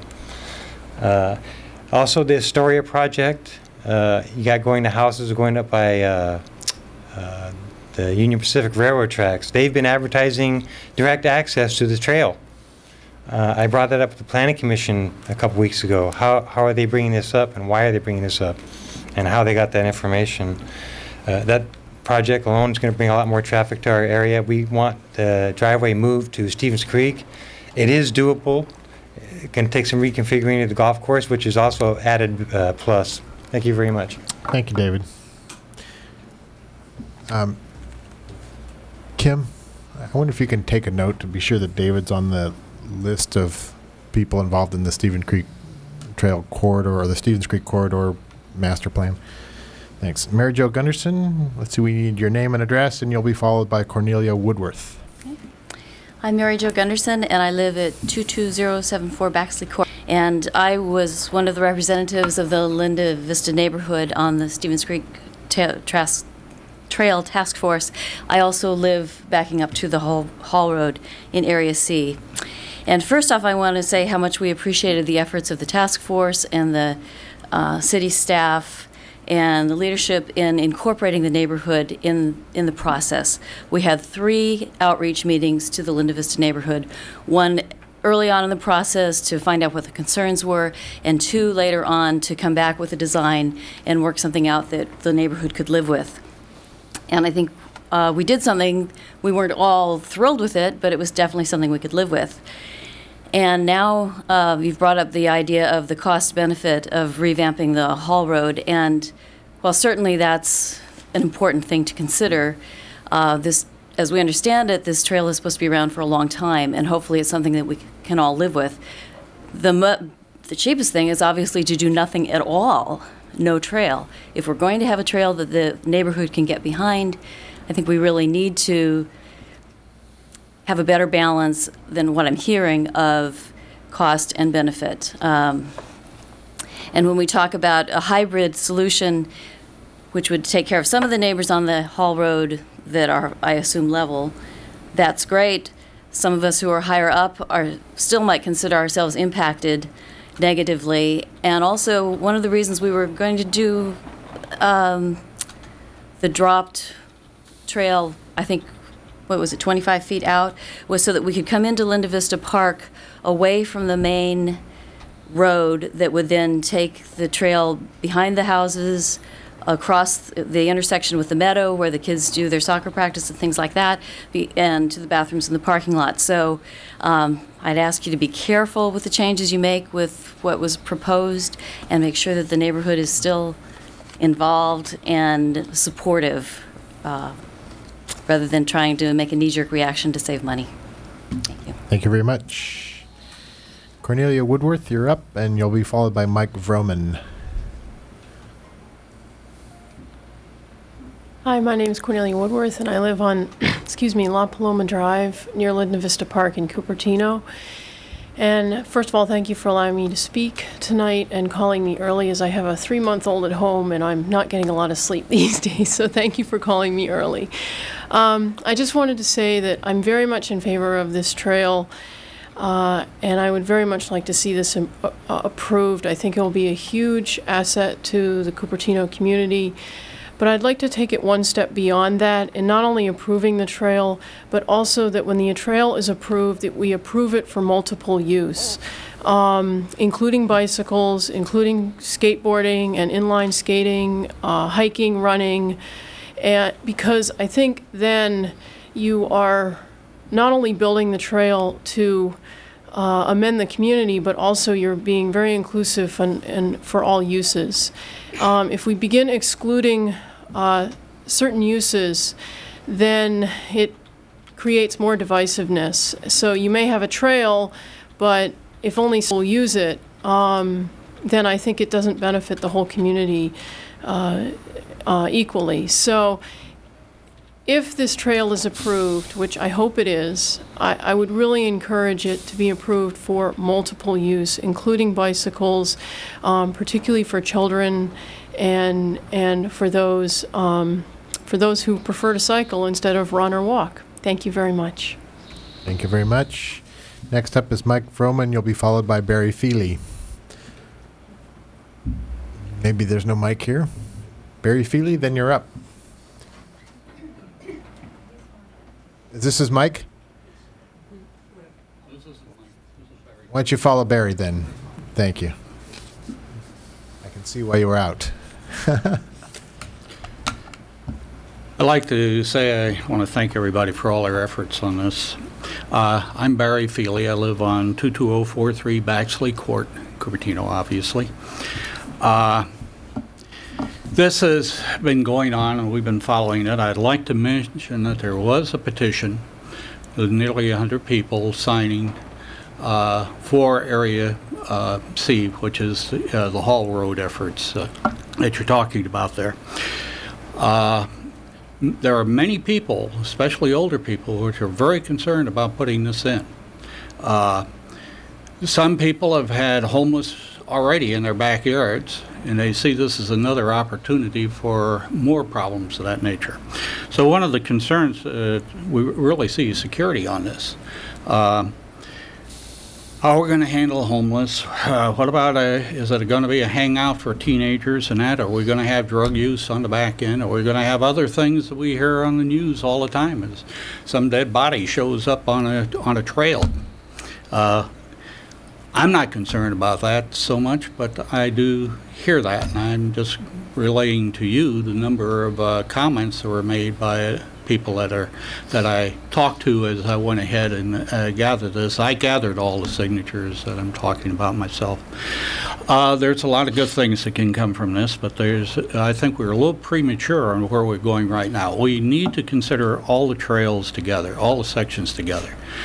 What are we going to have as a general plan? Are we going to have large trails over here, small ones over there? How is this all going to interconnect? They're very interdependent. And we need to have some idea as how the interdependencies are going to impact each other. And we're talking about these as segments. I think that can get us into a great deal of trouble. You look at going over into the quarry. If you look at that hill, you're going to find out many of the elderly and older people, and even young kids, aren't going to be able to do that. And you're going to do that with somebody on a mountain bike coming back down at you in the other direction. Have fun. So I like to ask, are we going to set aside a fund for the injuries that are going to occur on this mixing and matching? I mean, are we going to put $5 or $10 million into a kitty to take care of all of these problems that we're going to come up with? What if somebody wants to sue because they feel that your implementation ruined their property values? I mean, how are we going to take care of these? We need to look at these. We skip over this and go to the environmental impacts, but we're not looking to the impacts of the neighborhood and the people. That might be a little bit more complicated, and that's something that needs to be looked at. I'll give a few things like the size of the trail. We've been talking about a footpath. Many of the people say, oh yeah, footpath will do. Then we go to the other side and we say, well, actually it's going to be 15 foot wide, it's going to have cyclists, it's going to be doing all these other things, and people say, whoa, wait a minute, is this for local use? Then what about entry points? You're talking about having them pretty well spaced apart. Now, if I live along this route, if I'm not close to Linda Vista, then I have to go all the way down, around down the McClellan Road and come in from that entry point. If I want to go the other direction, then I have to go, if I'm at the other end, I have to go all the way up into the park, Linda Vista, to try and get onto this trail. That's a long distance to walk. We need you to wrap up, so give us a wrap-up sentence. I think you should really consider this a little bit more than you have done so far, and put some people that might have some other ideas that are a little contrary to this on some of these committees you have, because so far I haven't seen anybody that has any opposition to this on a single one of the committees that were formed. It was all gung-hos for it. Nobody against it, and there were too many people in the survey that said they didn't like it. Bye now. Thank you, Mr. Feely. Next up is Mike Vroman. You'll be followed by May Koski.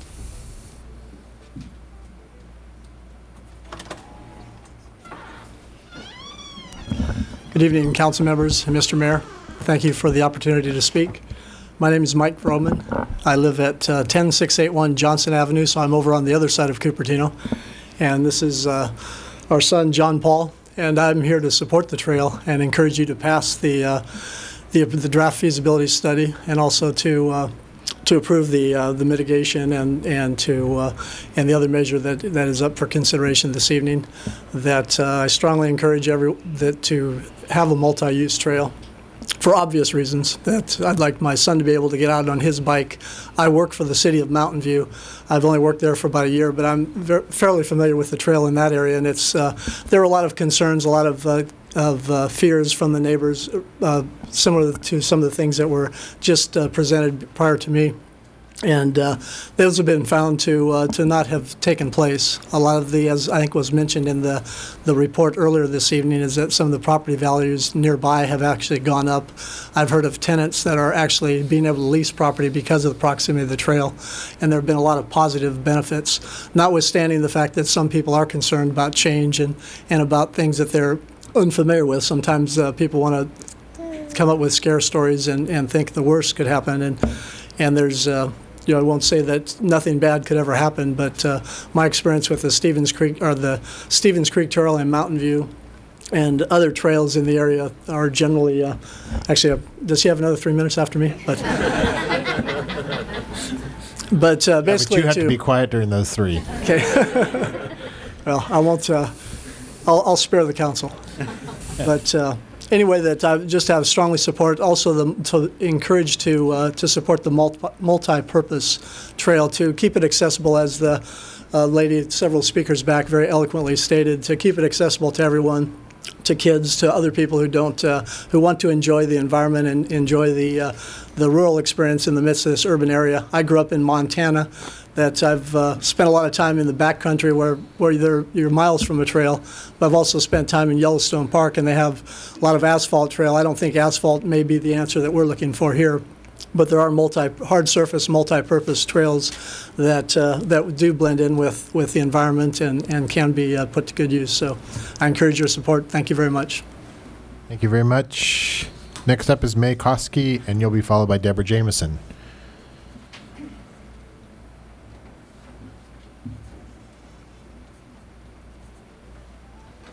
Good evening. My name's May Koski. I live at 22030 Regnart Road here in Cupertino, and I've lived here for 15 years. I've got 4 children who range in age from 25 to 7, and they've gone through Regnart, Kennedy, Monte Vista. My daughter's going to De Anza, and my son just graduated from Berkeley. So, yay, one down.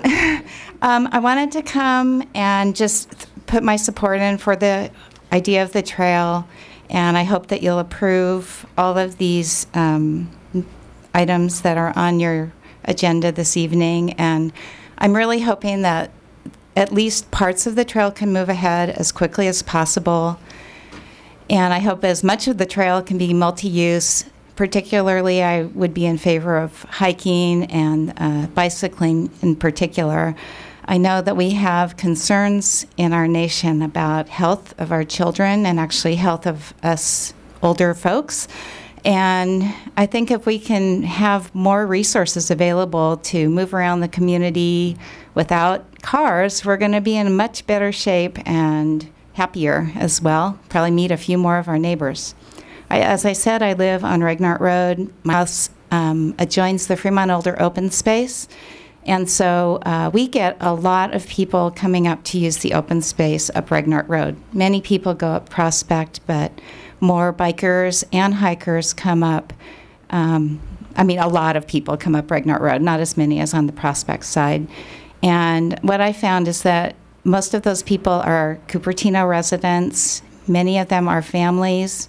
I'm happy to see the young teenage women and men riding mountain bikes. I ride a mountain bike also. And I think that we need to keep all of our options open. It makes people happier and makes them healthier. So I hope that you'll move ahead as quickly as possible. And I know there are concerns, and I'm glad you're working with people whose lives are most affected by it. But please approve this. Thank you very much. Thank you very much. Deborah Jameson, you're up, and you'll be followed by Alex Carlton. Yes, hello. I live at 21346 Rumford Drive in Cupertino.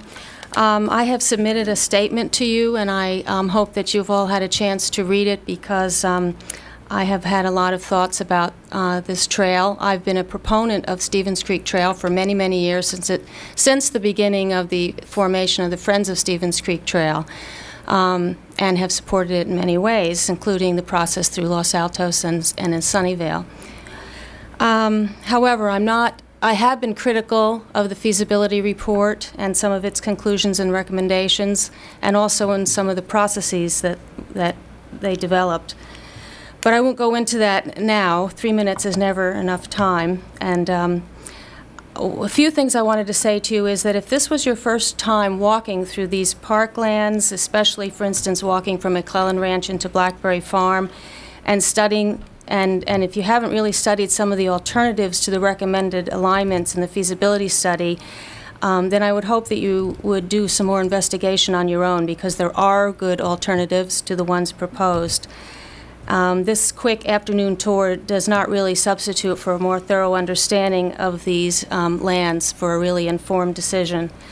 My main areas of concern have been areas C and D, and I'm very happy that basically the whole planning process is going back to the drawing boards. Only this time I hope that the existing master plan for McClellan Ranch Park, which is this, Nature and Rural Preserve, will be better understood and honored. During this long process, I've found that more and more people are coming around to realizing that it is not appropriate and it is in violation of the mission of McClellan Ranch Preserve and its regulations and guidelines to construct a hard-surfaced multi-use trail through this historic ranch and nature preserve. Just as there are alternatives proposed in Study Area A through Rancho for bicyclists and pedestrians, separate trails for bicyclists and pedestrians because of the special and historic nature of the De Anza Knoll, likewise, fast-moving wheeled vehicles should have an alternative route that does not include the historic and tranquil corridor in Blackberry Farm, where, for heaven's sakes, you know, one of the founders of this town, Alicia Stevens, had his homestead. How can you be more historic than that? And which, of course, leads into our historic and only nature preserve McClellan Ranch. Many of us who are participating in this whole process as best we could, given some of the restrictions, have really great ideas and visions for the Stevens Creek Corridor parklands. And I look forward to the master plan process, which I hope will be a very open and inclusive one. And I'd like to conclude by just reiterating to you the minute order from the Planning Commission that says that the feasibility criteria and optional alignments studied should be identified, and that the specific alignments in the feasibility study should not be accepted for these areas, pending completion of a more detailed analysis of the Blackberry Farm Master Plan, and which is now the Stevens Creek Corridor Master Plan, and that this master plan process should include broad public participation. Thank you very much. Thank you very much. Next up is Alex Carlton. You'll be followed by Alex Tsai. It's the Alex part of the agenda.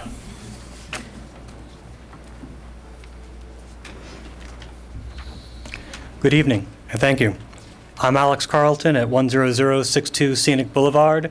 I'm a resident of the Meadows of Cupertino Homeowners Association, which is the property that runs along the Stockelmeyer Orchard property for the entire length. Most of our homes overlook the orchard, and many of them actually are closer to the orchard than I am to you as I speak now.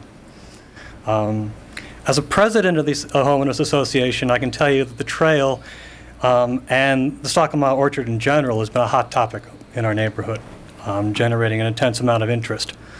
We are all aware of the open space designation, and we are supporters of trail access through this area. Where we differ is over whether, over the definition of trail. We get into the questions, is 10 feet wide and paved still a trail? Different ideas of different impressions when people think of the term. There's often a separation between those who are thinking of something romanticized and idyllic in terms of a meandering pathway, and others who are thinking of more of a thoroughfare. This does lead to a tremendous amount of discussion, conversation, and I will say debate. What troubles us most is our perception of confusion with regard to what the trail really is.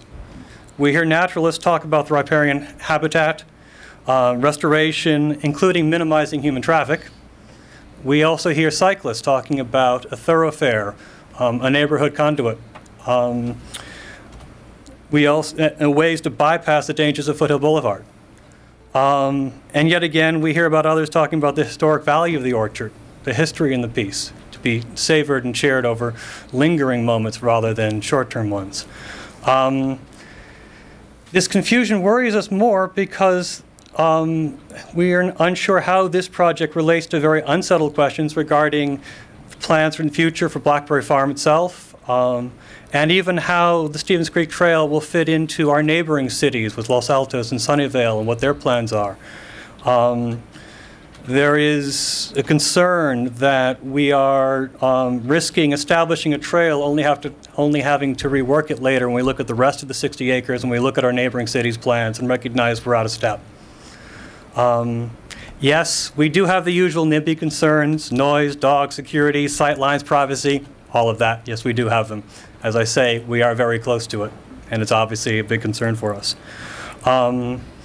Unfortunately, the word of mouth amongst the community does not paint a flattering picture of how this city deals with problems once these things are in place. So we speak up now in an attempt to try and get them addressed beforehand. But many of our fears come from seeing other areas not as well addressed, and we fear that coming to our neighborhood.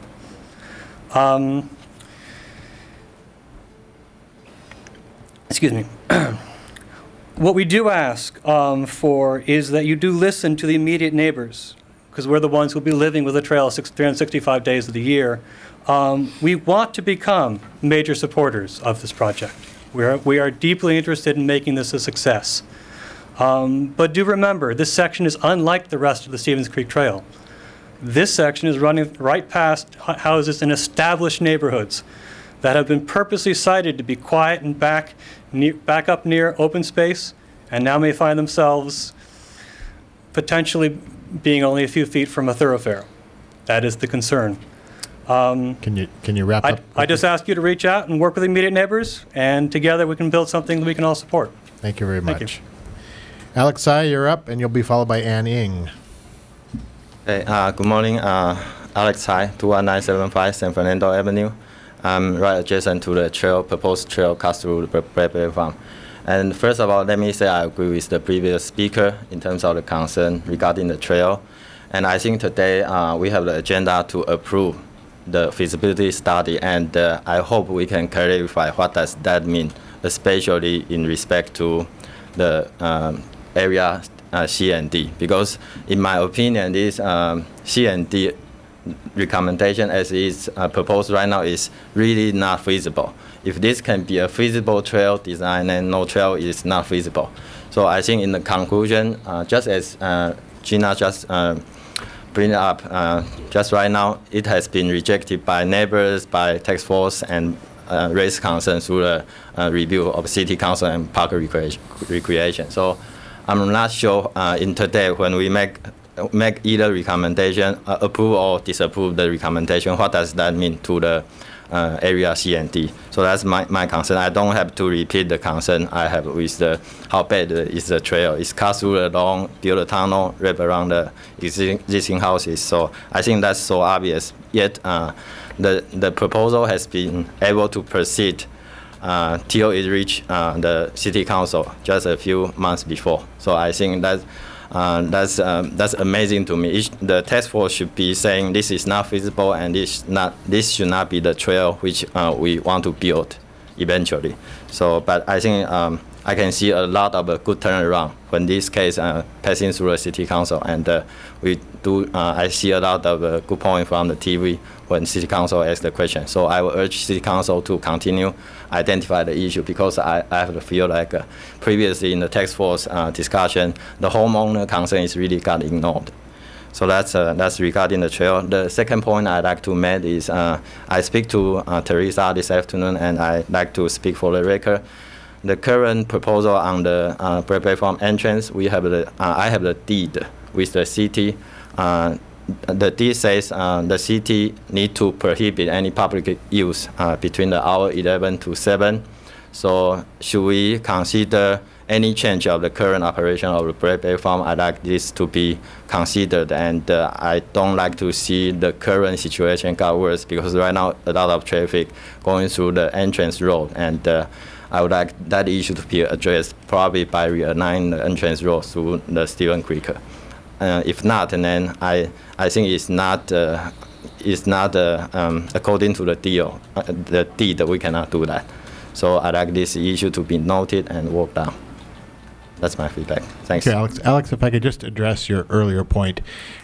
It did just recently come to us that alignment is no longer recommended. The one that you're talking about that goes through the lawn area and has the tunnels and all that, that is no longer recommended to us in what we're approving here tonight. And in fact, that decision has now been deferred to the corridor master plan. So you've been very involved in the process earlier on. I think you might have missed just the last couple of discussions where basically it went the way you believe it should go. No, I understand that, and okay, that's good. why I'm referring as a good turnaround, because earlier this has been so much problem, yet we proceed to the stage saying this is what we recommended, and I think that's the wrong thing to do.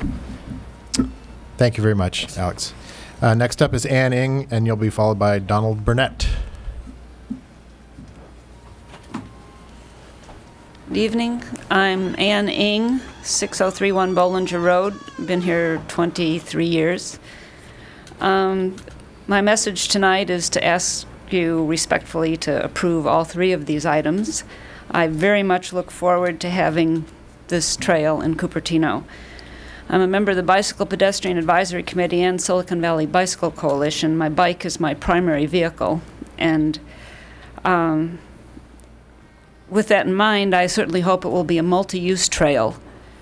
But I'd like to say that as a transportation cyclist, I don't see serious transportation cyclists using anything except just to get from here to there, anything except the part that you're going to be approving today in Study Area A. Having a level route from Stevens Creek Boulevard into Rancho San Antonio and through to get to Foothill Boulevard will be a real blessing for transportation cyclists, and I don't really think they'd be using the part by Blackberry Farm because of that intimidating hill on Stevens Creek Boulevard.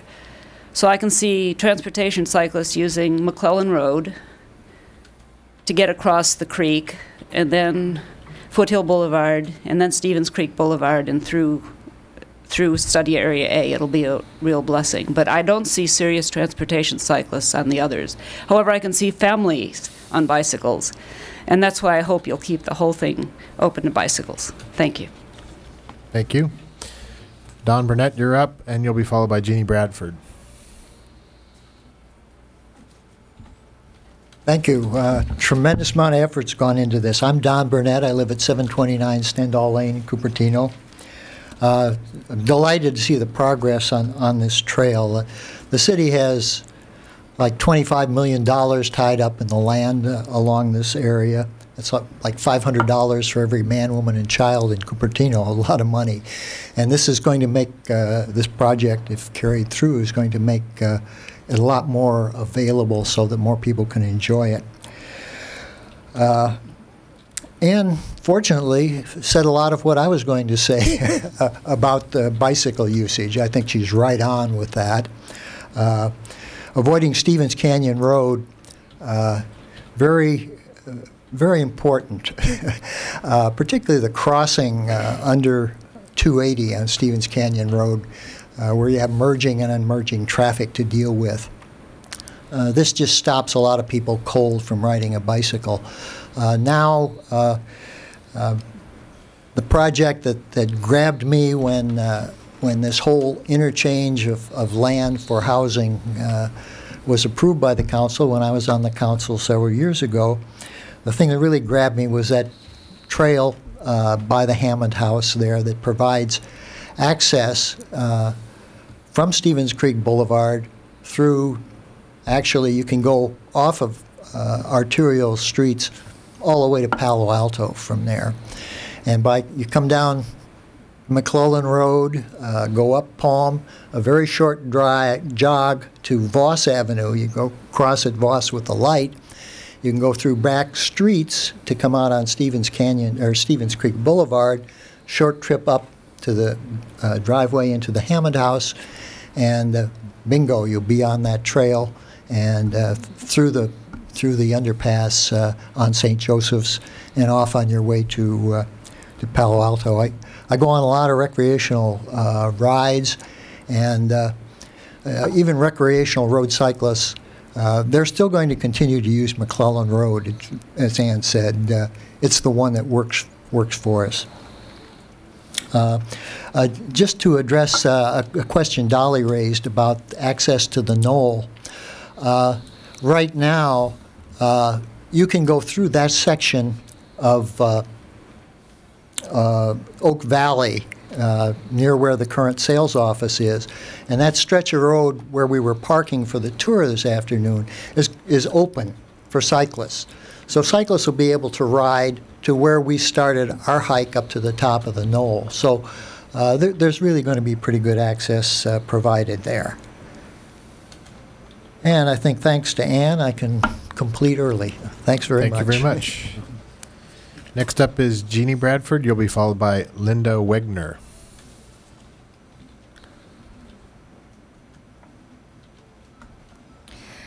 I'm Jeannie Bradford. I live on United Place here in Cupertino. I'm the vice chair of the Parks and Recreation Commission, and I represented the commission on the task force.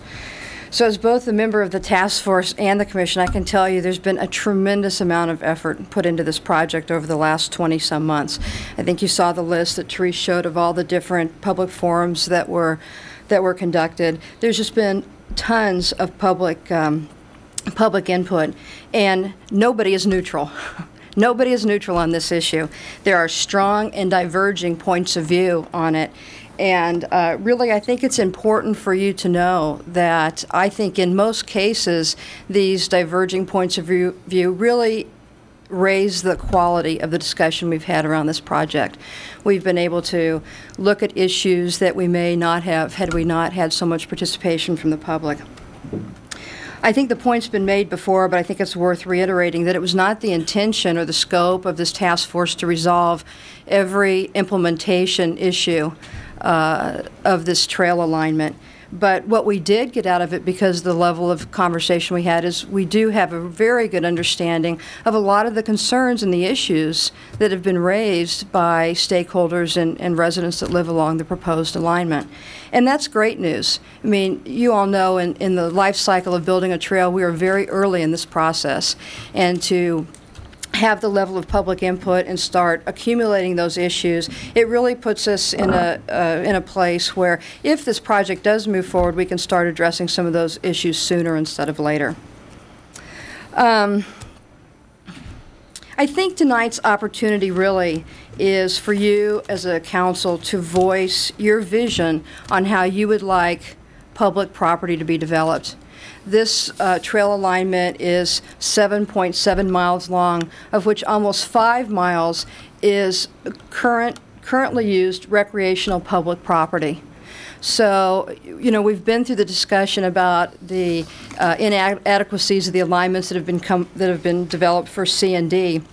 But the good news is the Park and Rec Department has already started this master plan development, and we have this corridor, 60-acre corridor, where we have the opportunity to really look and see what are the amenities that we want to provide for this community.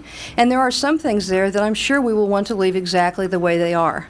But something like a trail, we can you know, take this public property and find a better way to put this through property that's already being used for current recreational use. One other point I'd like to make is I think that walkable communities are built a segment at a time. Trail development has been in the city's general plan for decades. We know that the vast majority of the people in this community want trails, and we have 5 of the 7 acres, or 5 of the 7 miles of trail alignment that's already recreational use. So I would urge you to support this feasibility study. There's a lot of work that can be done, but we have made significant progress, and I think it's time to move forward with this. And I'd be happy to answer any questions if you had any. That'll do it. Thanks very much. Great. Thank you. Next up is Linda Wegner, and you'll be followed by Patty Ciesla.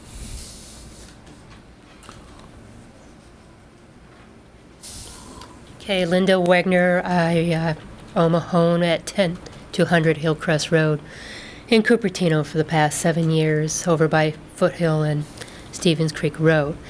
Pretty much want to repeat a lot what we've heard tonight. I do encourage you to approve the plans for a multi-use trail. I am a cyclist and a jogger in the community. It's an excellent way to get people off the road. For my main reason is safety concerns. It's a nightmare to cycle on Foothill Boulevard. I would say try going on a bike and have a dual trailer, a quarry truck pass you at 50 miles per hour. It's not a lot of fun. So especially when you only have like 2 feet. And also encourage for the multi-use. I see a lot of children in the neighborhood from like 9 to 14, which are the age bracket that are cycling. And quite frankly, there's just not a lot of places for them to go to cycle and to keep them off the road. And I always cringe when I see the children from our neighborhood pull out to Stevens Creek or Foothill Boulevard on their bikes going to school or just going out with their friends. It's just not a safe place to be. And as far as usage for the trails, just for a thoroughfare for cyclists and joggers, it's a beautiful idea to get over to Rancho San Antonio and not have to be on the street. And I agree with the statements earlier, when you get the masses of the cyclists who are real hardcore in the groups of 10 or 20, they're not going to use this type of trail at all. I definitely see it being used more from local residents who want a thoroughfare to get through the neighborhood and a safe means for commuting. And it's also safe for joggers because you have a lot more visibility with others on the trail too. Okay. Thank you very much. Patty Ciesla, and you'll be followed by Joan Meehan.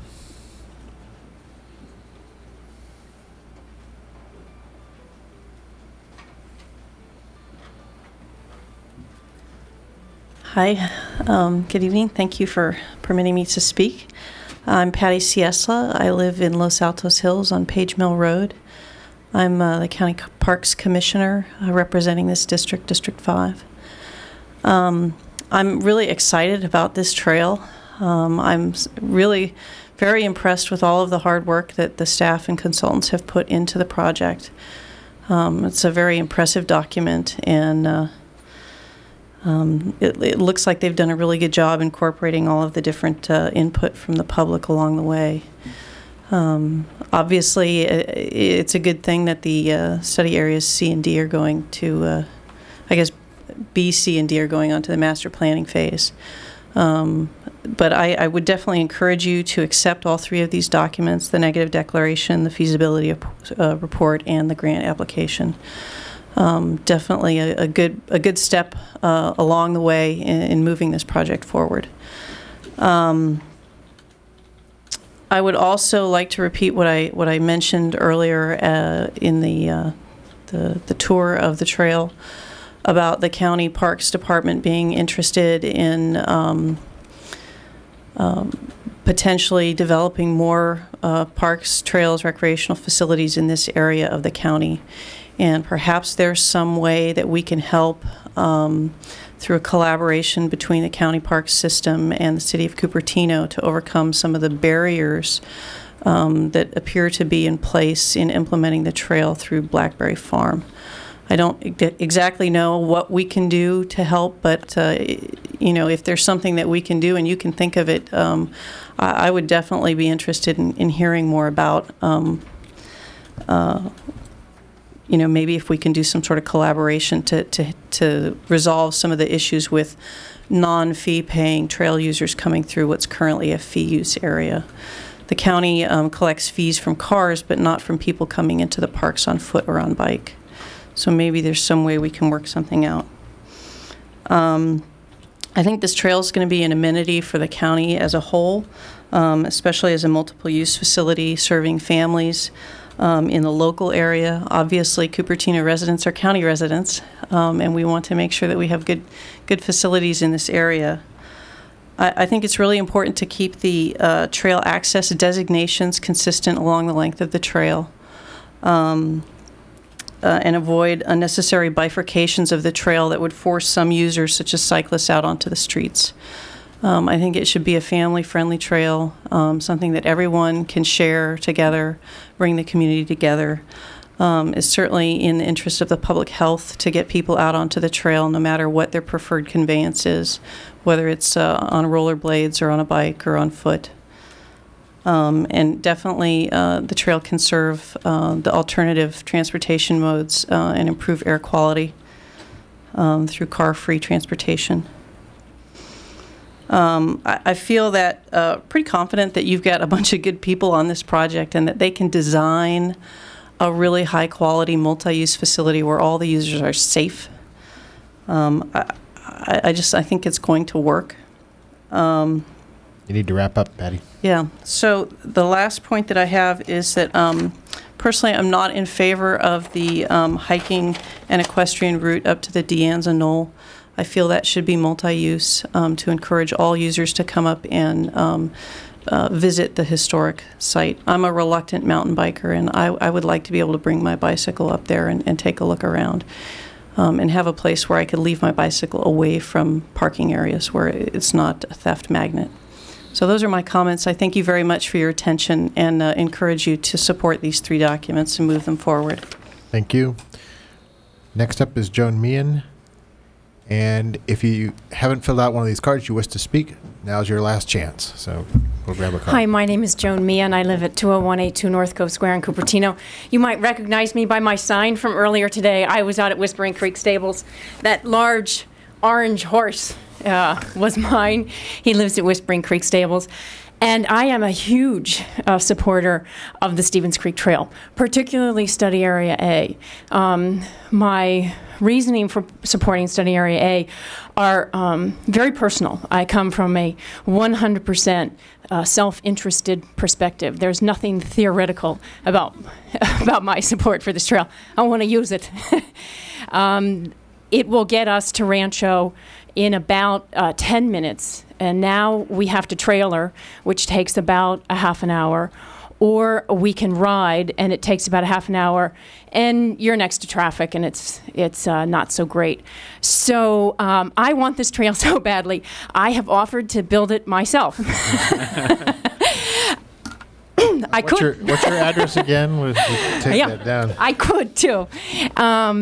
And you saw a showing of support today out at the stable. Those folks were out there to greet you, to show you that it really means a lot to us.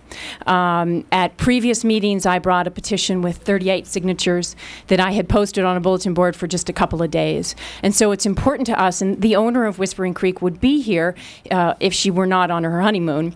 And so she's asked me to again reiterate. It's a crummy excuse, I think. I know. I told her, I said, you can get married any old time.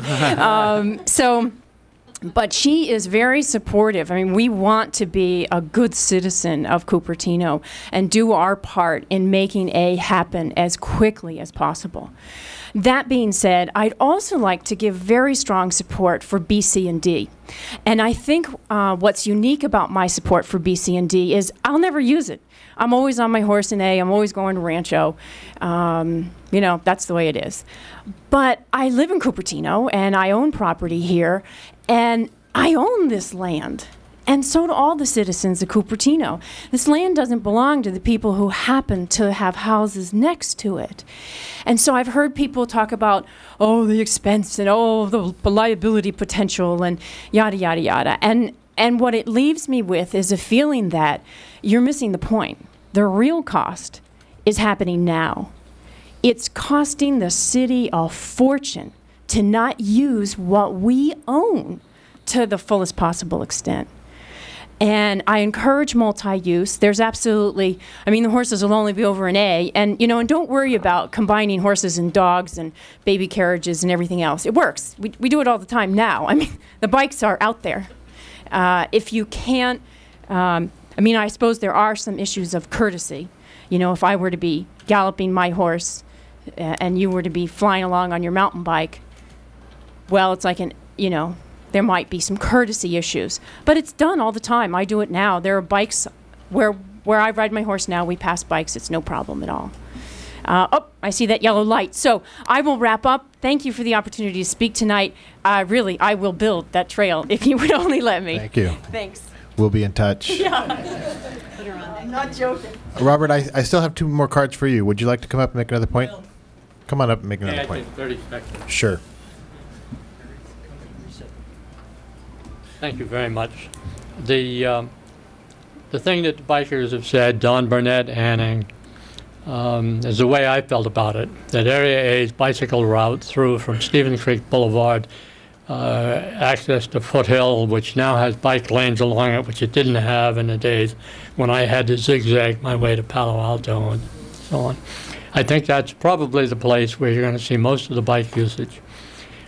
The other place where you'll see bike usage is the thing that I keep sending you notes about, and that'll be the guys who want to ride the trail down into the quarry. And the more sharp corners it has and the more steep pitches it has, the happier they'll be. And I don't know what that'll do to hikers like me.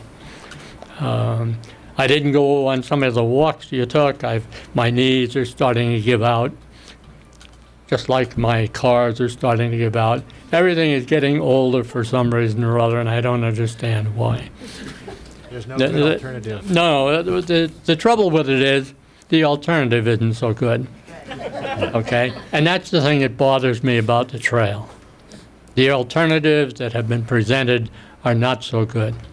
And I would really like to see the Stevens Creek Trail. I'd be delighted to write another trail guide describing it.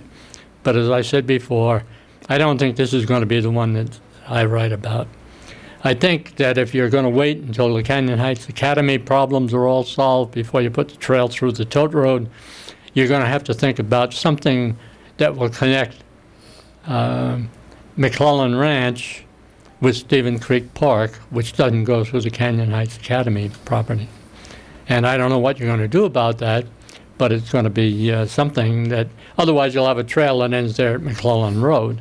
And that's not the ideal arrangement. As Don Burnett said, you can go through the side roads, and you can get to Stevens Creek Boulevard from side roads. And what you need then in that area is not so much a trail for bikes and rollerblades and horses and so on. You need ways that people can get through safely, enjoyably, and away from fast-moving traffic, be it bikes or cars.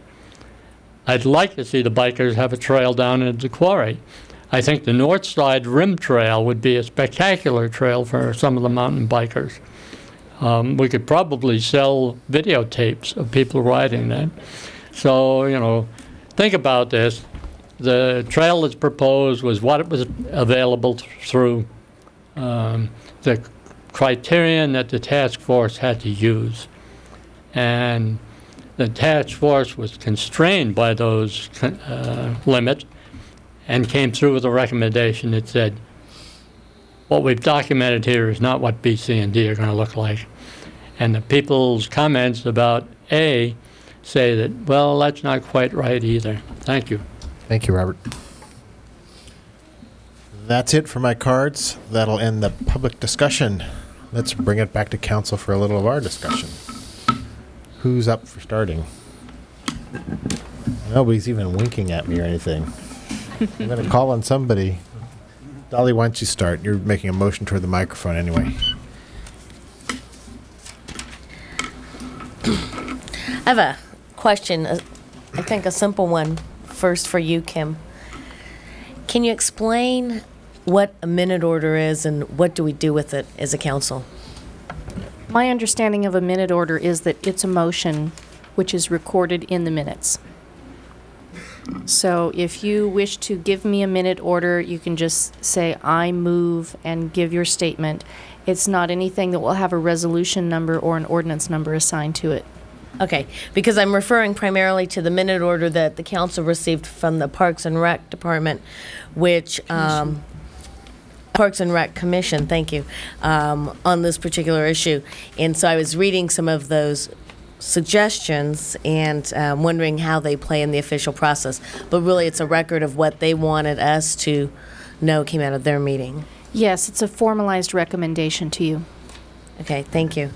And I think I actually want to take one of those recommendations right now, just and speak probably on behalf of the council to acknowledge again the hard work that the commission members have put in over the last 20 months throughout the last 25 plus meetings, because there has been a lot of hours and a lot of work put on behalf of their time to help us formulate an idea of what to do with this trail possibility.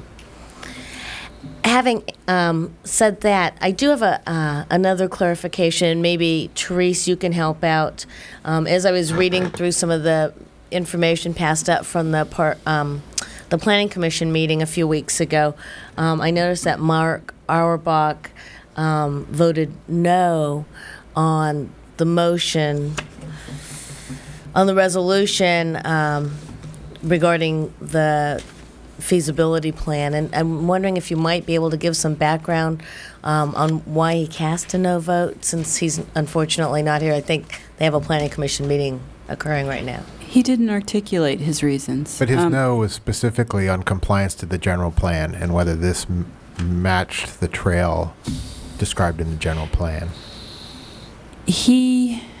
I really don't want to speak for Mark, but after, you know, I think typically after a vote, someone who votes no like that will make a statement about why they voted no, and he didn't do that. Okay. All right, thanks. Okay. I think the plan's an exciting, coming to the council now at an exciting pace, and I want to make sure that everybody's clear. We're not actually deciding on parcels B, C, and D tonight. We're strictly making a decision on the feasibility study for parcel A and talking about the negative deck and mitigation, and also a grant proposal that we'd like to put in if possible. And the overall feasibility, right? Yes. And the overall feasibility. I think the important point to make, and one that I want to reiterate, I think Richard's already mentioned it in response to Alex Tsai's comments, but for those people who may have missed the last couple of meetings, is that the task force recommended, their recommendation was that study area C and D really doesn't work under the current operating system of Blackberry Farm, and then the Parks and Rec Commission and Planning Commissions found the trail infeasible if you have to channel it away from an area where people are paying for access. And I think that's an important point to make, because as we move forward, we need to know whether or not the council is accepting that recommendation and telling us to come up with a different way to operate and collect revenue. And that's really critical to moving on. And let me speak to that point particularly. I think we as a council, I would encourage my colleagues here to direct staff to really explore this revenue generation aspect here, because I do see having, whether it's a cage or a tunnel or a blocked trail on the same land as Blackberry Farm being incompatible with the use there at Blackberry Farm. I believe Cupertino's done a pretty darn good job of investing our monies, your monies, our tax dollars into acquiring a number of different parklands, Blackberry being one of them, and yet we also now have an ability to get our fair share of state park monies and grants, and we should utilize that to help offset some of the revenue loss that may occur if we just incorporate this particular trail into the Blackberry revenue generation, so that people who are on the trail can use Blackberry at the same time. I suggest some of the ideas the commission and Teresa, your staff, look at is having people pay for maybe portions of the Blackberry Farm area that they may use, possibly the swimming area, possibly the barbecue areas, but that people who are utilizing the trail to get from point A to point B don't need to pay that entrance fee into Blackberry, but can hang out on the grass area. I'd be interested in knowing, and there's probably no way to gauge this with any certainty, but I'd be interested in knowing how many users of this trail system through Cupertino are Cupertino residents who are already paying for Blackberry through the utility users tax. So I just think that this is a way for the city to explore getting some state park monies to help offset some costs for running Blackberry, as well as letting other residents utilize Blackberry without paying an entrance fee every time they go in. I also think that people outside of the city, by and large, will not go and park at Linda Vista and pedal down or walk down or stroller down to Blackberry with a picnic lunch just to escape paying the parking fee there at Blackberry. There's a lot of other places that they can go to have free park and barbecue areas that we have throughout our cities, let alone the rest of the county. I'm ready to move ahead on portion A. I think having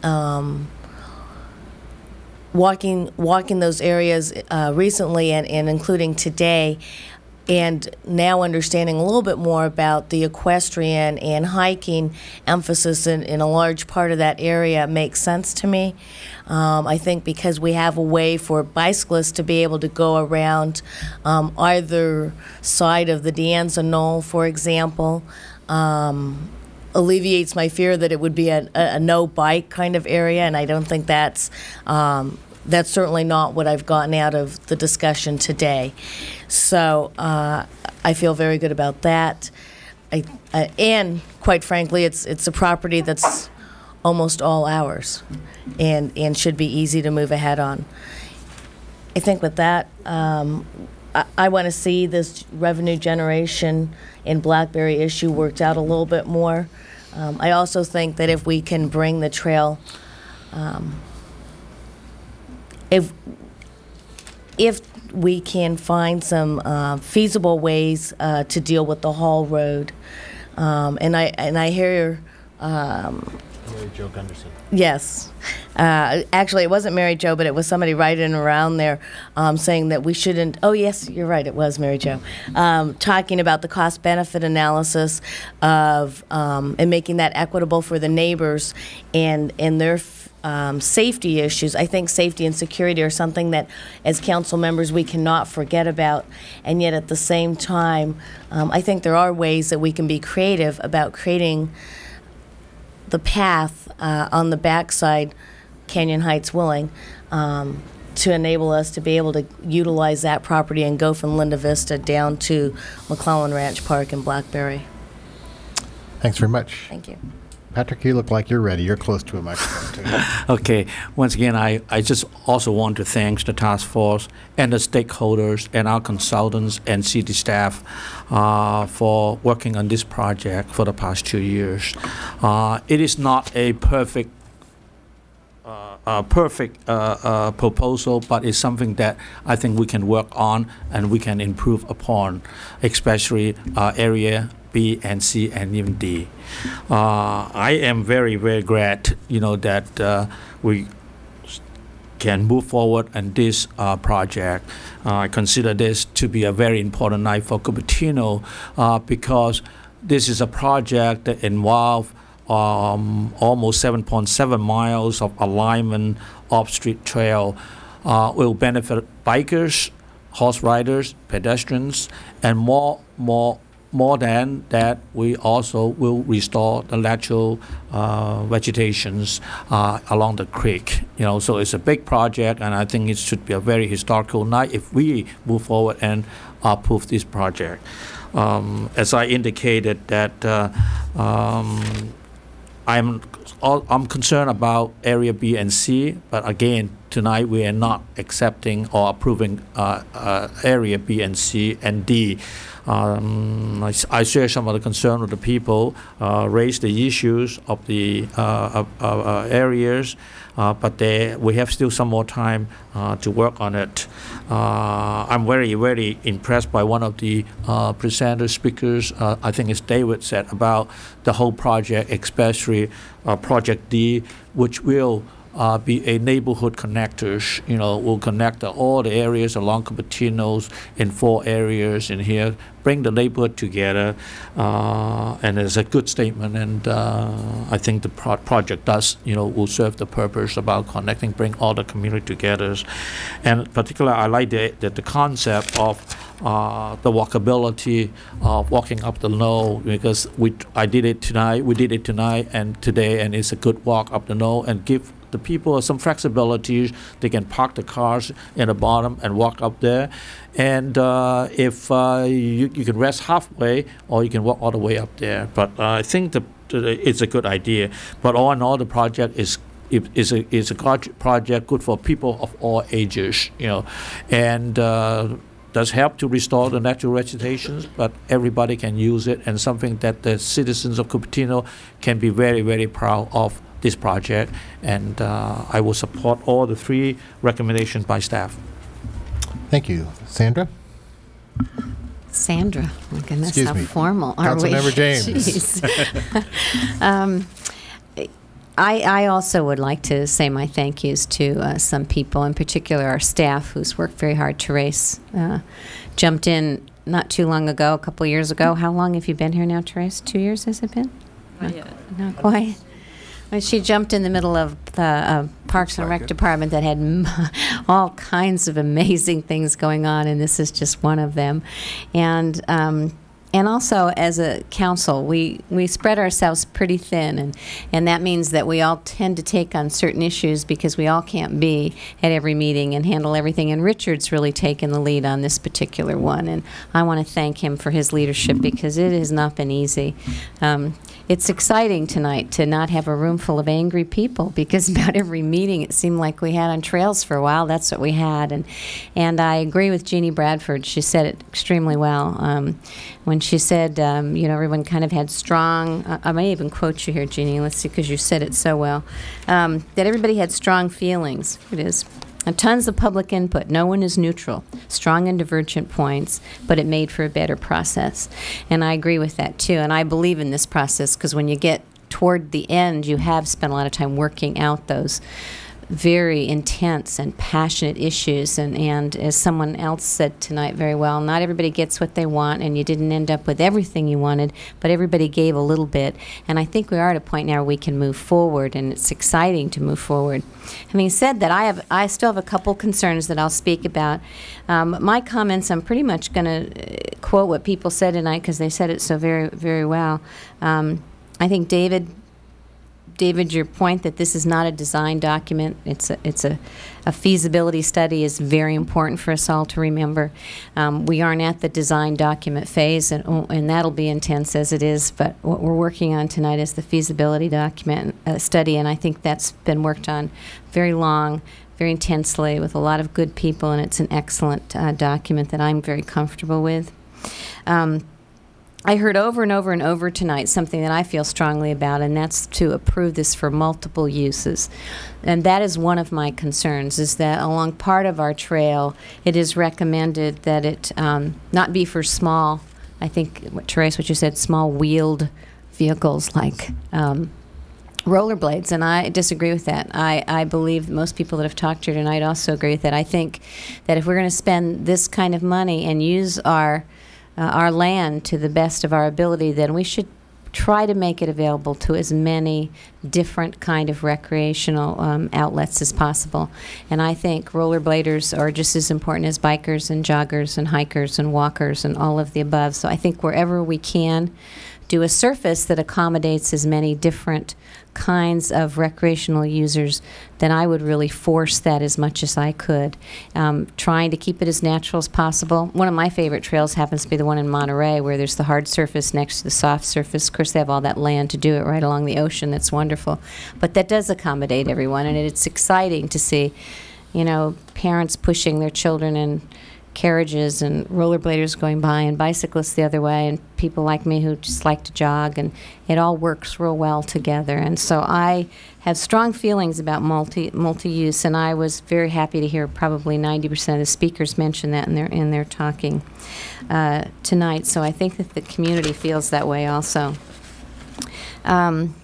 Somebody, I think it was May Koski, if I pronounce your name right, I have to quote her because I so often am up here fighting for young adults, teen issues. Everybody knows that about me, and it was so nice to hear her say, I'm sure you all listen, she likes to see young adults on mountain bikes. And wow, that was so nice. Thank you very much, and I agree with you. And we do hear the other side of that a lot. People just have this terrible image of teenagers, you know, my goodness. They have to tune in and listen to our teen commissioners and spend some time with some of our young people and see how absolutely incredibly amazing they are and how much we value them. So thank you for that input. Deborah Jameson, you said something else that I feel very strongly about, and the staff's heard this before, and I will say it again. I agree with you that I do not think it's appropriate for a hard surface through a nature preserve, and so I am looking very strongly for an alternative way to get us through McClellan Ranch Park. And I liked the trail we took today along the edge of the 4-H area because they're anxious to have people along there. They want to expose the animals and the 4-H program to the community. It's right along the side of the road. It's away from the area of McClellan Ranch Park that I do believe we need to preserve. I know it's very controversial. There are a lot of people in this community that don't think the use of McClellan Ranch Park, the natural nature preserve, is a good one. They'd like to see a more formal use of it, and I believe that we bought it as a nature preserve. It's the only one we have, and it should remain that way. And I would fight hard to keep it that way, but I do think this is a good compromise. I do think taking the trail along the road edge works for everyone, and I think I can be comfortable with that, so I was very happy to see that. But I will also remind you, Therese, that I do have strong feelings about that issue. Ann and Don Burnett, I valued their input very much as bikers because I'm not a biker, and I think it was comforting to some of the people in the community who are a little concerned and afraid of serious bikers on some of the trails, to hear the two of you walk us through the areas, mainly the area A, where you feel most strong bikers would be using, and that the other areas would be more for family and recreational bikers, perhaps, of a different nature, which isn't to say everybody isn't all welcome. But I do think that your inputs are valuable to me, and I think to other people that have some concerns along those ways. Joan Meehan had something to say that I liked. She said that we should use the land to the utmost because it belongs to all of us. It was extremely well said, and it's very, very true. And there is an area that's very controversial that maybe we aren't using to the utmost, and that's Blackberry Farms. And my concern is that it's a beautiful, beautiful resource that's closed 6 months out of the year. We close it for 6 months out of the year. It sits there and nobody gets to use it.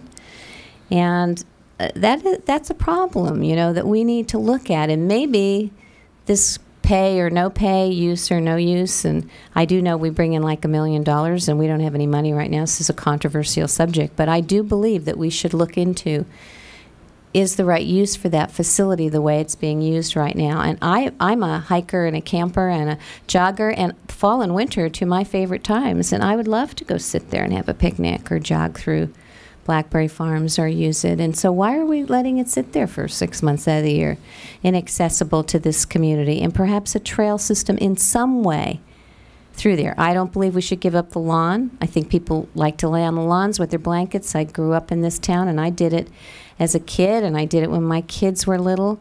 It's not the right place to do it. So I think we do need to go back to the drawing boards, and I would say I would like staff to look into that.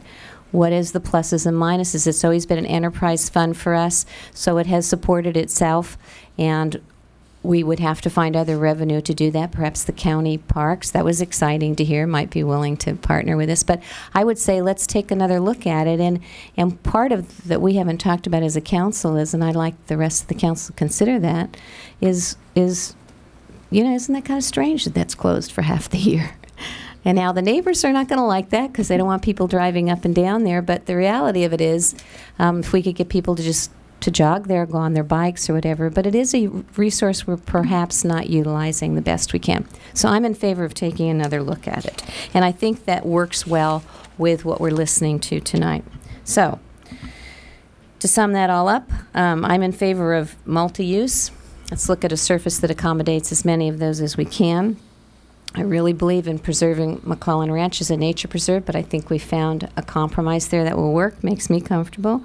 I think we should take another look at Blackberry Farm and see how we can't open it up and make it more accessible to the community, and there must be a way to have the trail a part of that.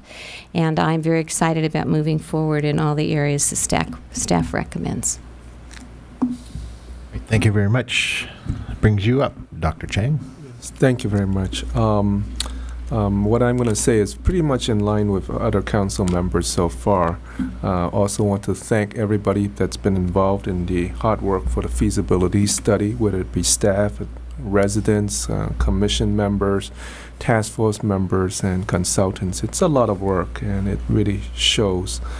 I think that through this process, I think it's a process that works, that everybody have a chance to voice their advocacy, opinion, and I think that it forces us to come up with reasonable accommodations. I think we could strike a balance. Having taken the tour today, I think we can have a trail there, and that we can strike a reasonable balance between the users, that would benefit all of Cupertino residents and beyond, and the reasonable accommodations for the residents in some of those areas. I just feel that it can be done. For the residents, it's obviously not as, you know, it's better if nobody uses it, obviously, but that not being the case, I think that there can be reasonable mitigations.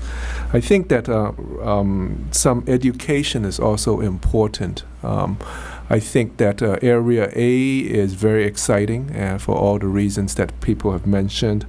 One question I do have is that whether the equestrian and the hikers will be using the same path, because I think horses you know, tend to churn out the ground in various ways, and I was just wondering if they would be separate or together in terms of that. I wasn't completely sure of that, but that's, I think, fairly minor in a sense. But the bike route through Area A seems to make a lot of sense to me, and the whole of Area A seems very exciting.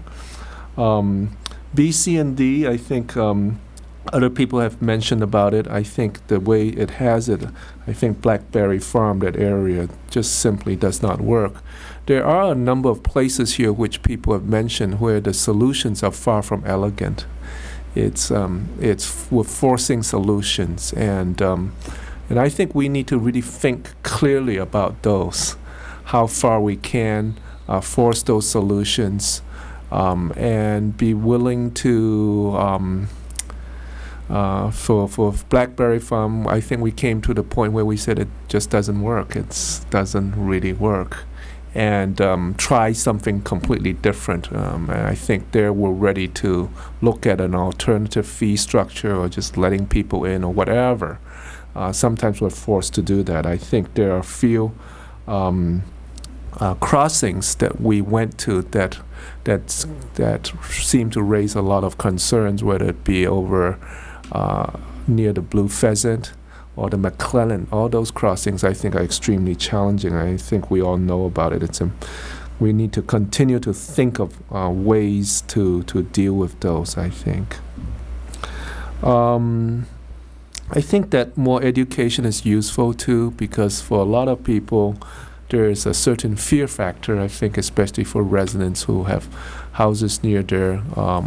When you let people through and multi-use and bikes and roller skates and so on and so forth, well, what does it mean? Does it really make sense to have that throughout the whole system? Or maybe it does, but I think that our collective experience of that and our collective understanding of that needs to be raised somehow with other people's experiences, so that some of our more extravagant fears can be allayed, such as, earlier we heard that, I can't remember, what did we hear, that young people will be taking drugs on these trails, we will find dead bodies on these trails, and I think some of these we could, allay with some education, so that we have a better sense of what we're talking about. But all in all, really good work. I think important compromises from the residents that are living in these areas, and I think a great effort on the part of the consultants and everybody involved to try to be sensitive to the residents and make some reasonable and important mitigations for them. So I am ready to move forward with all the recommendations that I suggested. I think it's time. Thank you. Thank you very much. I'll try to be brief. It's difficult. We put a lot of time in this. The task force has put an enormous number of hours. And tonight, there's a lot of people here staying apparently till 10 o'clock tonight, but the task force did that on their 20 meetings. The task force was made primarily out of concerned neighbors or users of the roads, or people whose uses might conflict with the trail. And contrary to what one speaker said, I would say roughly half of the people in the task force at one time had some major negative issue with it, being the location of it, or the too close to their homes, or their security was compromised, or their privacy, and it was through a lot of work that those issues were mitigated. I suppose we don't have to do that process if we heard tonight that over 84% plus of Cupertino residents want trails no matter what. And if we took a vote of the people, it would have been done without the mitigation. But frankly, the neighbors do deserve to be heard more loudly than the general people of Cupertino. They are the most impacted. We need to do what we can to protect the neighbors of the trail, and I think that that's what this long, protracted 2-year process aimed to do, and we did a pretty good job. I think in a trail like this, security should be the goal, and a very important goal should be that the security and privacy is enhanced when we construct the trail. And so these things like having to put the money into being sure that the trail's not too close to homes or obstructing their views, I think it's a very important part of the bargain we have with the people, and we need to follow through. The neighbors do deserve to be listened to closely, and so it will cost us more money and take us more time, but that's the way it goes. I believe from a fairly intimate knowledge of the Stevens Creek Trail in Mountain View that in the end security is enhanced by the existence of trails, that these issues of the bum that hangs out behind your house on the closed trail like the Hall Road is because there are no people there that belong there. And once you get people there that belong there and you monitor the trail with some security and you get the sheriff to go through a couple of times a day, I think you have a much better situations. And we have to strive to do that. We have to follow through for our neighbors. I like the passion that I've seen from Deborah Jameson, from Mary Jo from time to time has shown some passion, from Susan Sievert and the other members of the community who have spoken fervently for what they believe is the best for Cupertino and for our area, our region here. I like that passion. I don't always agree with the points of view, but I think that you've shown how much you care, and it's inconvenient that you care, and you care in a different way than I do sometimes, but vital to the process of coming up with a great process. So I thank you for you speaking up for what you believe is the best for our residents. I think getting a little more technical here, there's a consistent thread on in areas B, C, and D that we want the wheeled things to be slow. It seemed to be more the point than that not wanting them there at all. And the bicycle advocates don't want to go through there fast either. They kind of want the bicycle with training wheels to be able to get through and the stroller to get through. So it seems like there maybe is some technical solution to that, and I have never heard it explored, even though I've been in the process here for 2 years. So it would be good if we can figure out how to get the speed right, because I know from the road bicyclists, they are not going to go through those routes to get anywhere quickly. That's not the point. The point is whether you want the little kids to be able to learn to ride their bike off the street. So I think we still need to do some work there.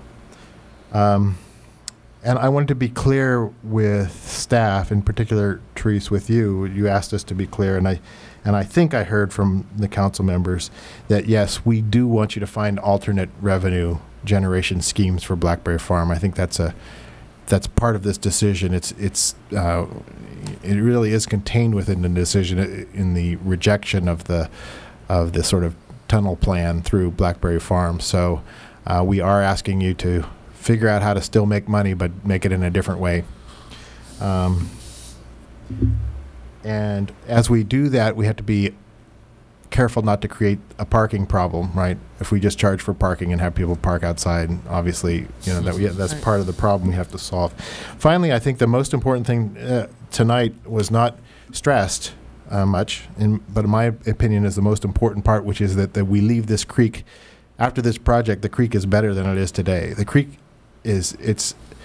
it's a crime against the creek right now to have concrete bridges through it, to have these vestiges of old dams in it, to have cases where the steelhead can't get through it. They sit there waiting for some human to help them over an obstacle in the creek. We shouldn't do this project if we can't fund the ecological restoration of the corridor. It is important as anything else here, and we shouldn't lose sight that was the first bullet on the task force list of goals. And so I don't want to lose it in all the excitement of building a trail for our community. I don't want to lose the ecological restoration. So with that, I think this is a landmark thing too. Whoever said this is a big decision or a big night for us, it very much is. This trail and how well we do it will be a legacy for a long time to come. I mean, it will be here long after most of the houses that are here will be torn down and replaced, and so this is important work, I think. This trail will be here 100 years from now probably, and so it's very good work we're doing here tonight. We need to be careful with it, and I think we are, and I'm excited about it. That's that. Did you have something you want to add? I'll go for that, but first I want to clarify something that you said to Trace, because I think your interpretation was a little different than mine, and I just want to make sure of that regarding asking her to find an alternate revenue source for Blackberry Farms. What I asked Therese to say is to look into the feasibility of doing that, because I'm not sure we can do that. But I would like the staff to look into alternative ways to use Blackberry and to finance it. I'm not sure that can be done. So it sounded to me like you were more saying, I want you to find an alternate source, and I just want to clarify that that may not be possible. So it's more, unless I'm misinterpreting everybody else, more take a look at the whole thing and come back and tell us what we can and cannot do. That's fine with me. Okay. Then I will. I just mean we have to give up on the current scheme of paying per person. So can we do? We have to do this in like 4 motions, or three? Okay. So first, I'll recommend that we approve the Stevens Creek Trail feasibility report, and adopt. Okay, that's fine. We'll do that one. Because we have to do 3. Yeah, let's do 3. Okay. I would second that. Please vote. Motion carries unanimously. And I'll move to adopt the initial study and mitigated negative declaration for study area A. Second. Please vote. Unanimous. I'll move resolution number 02-176. Second. Please vote. Did we get it all, Therese, or do you need anything Unanimous. You got it all? We done? I'd like to make one last comment, though, beside thanking you, is to thank Jonna.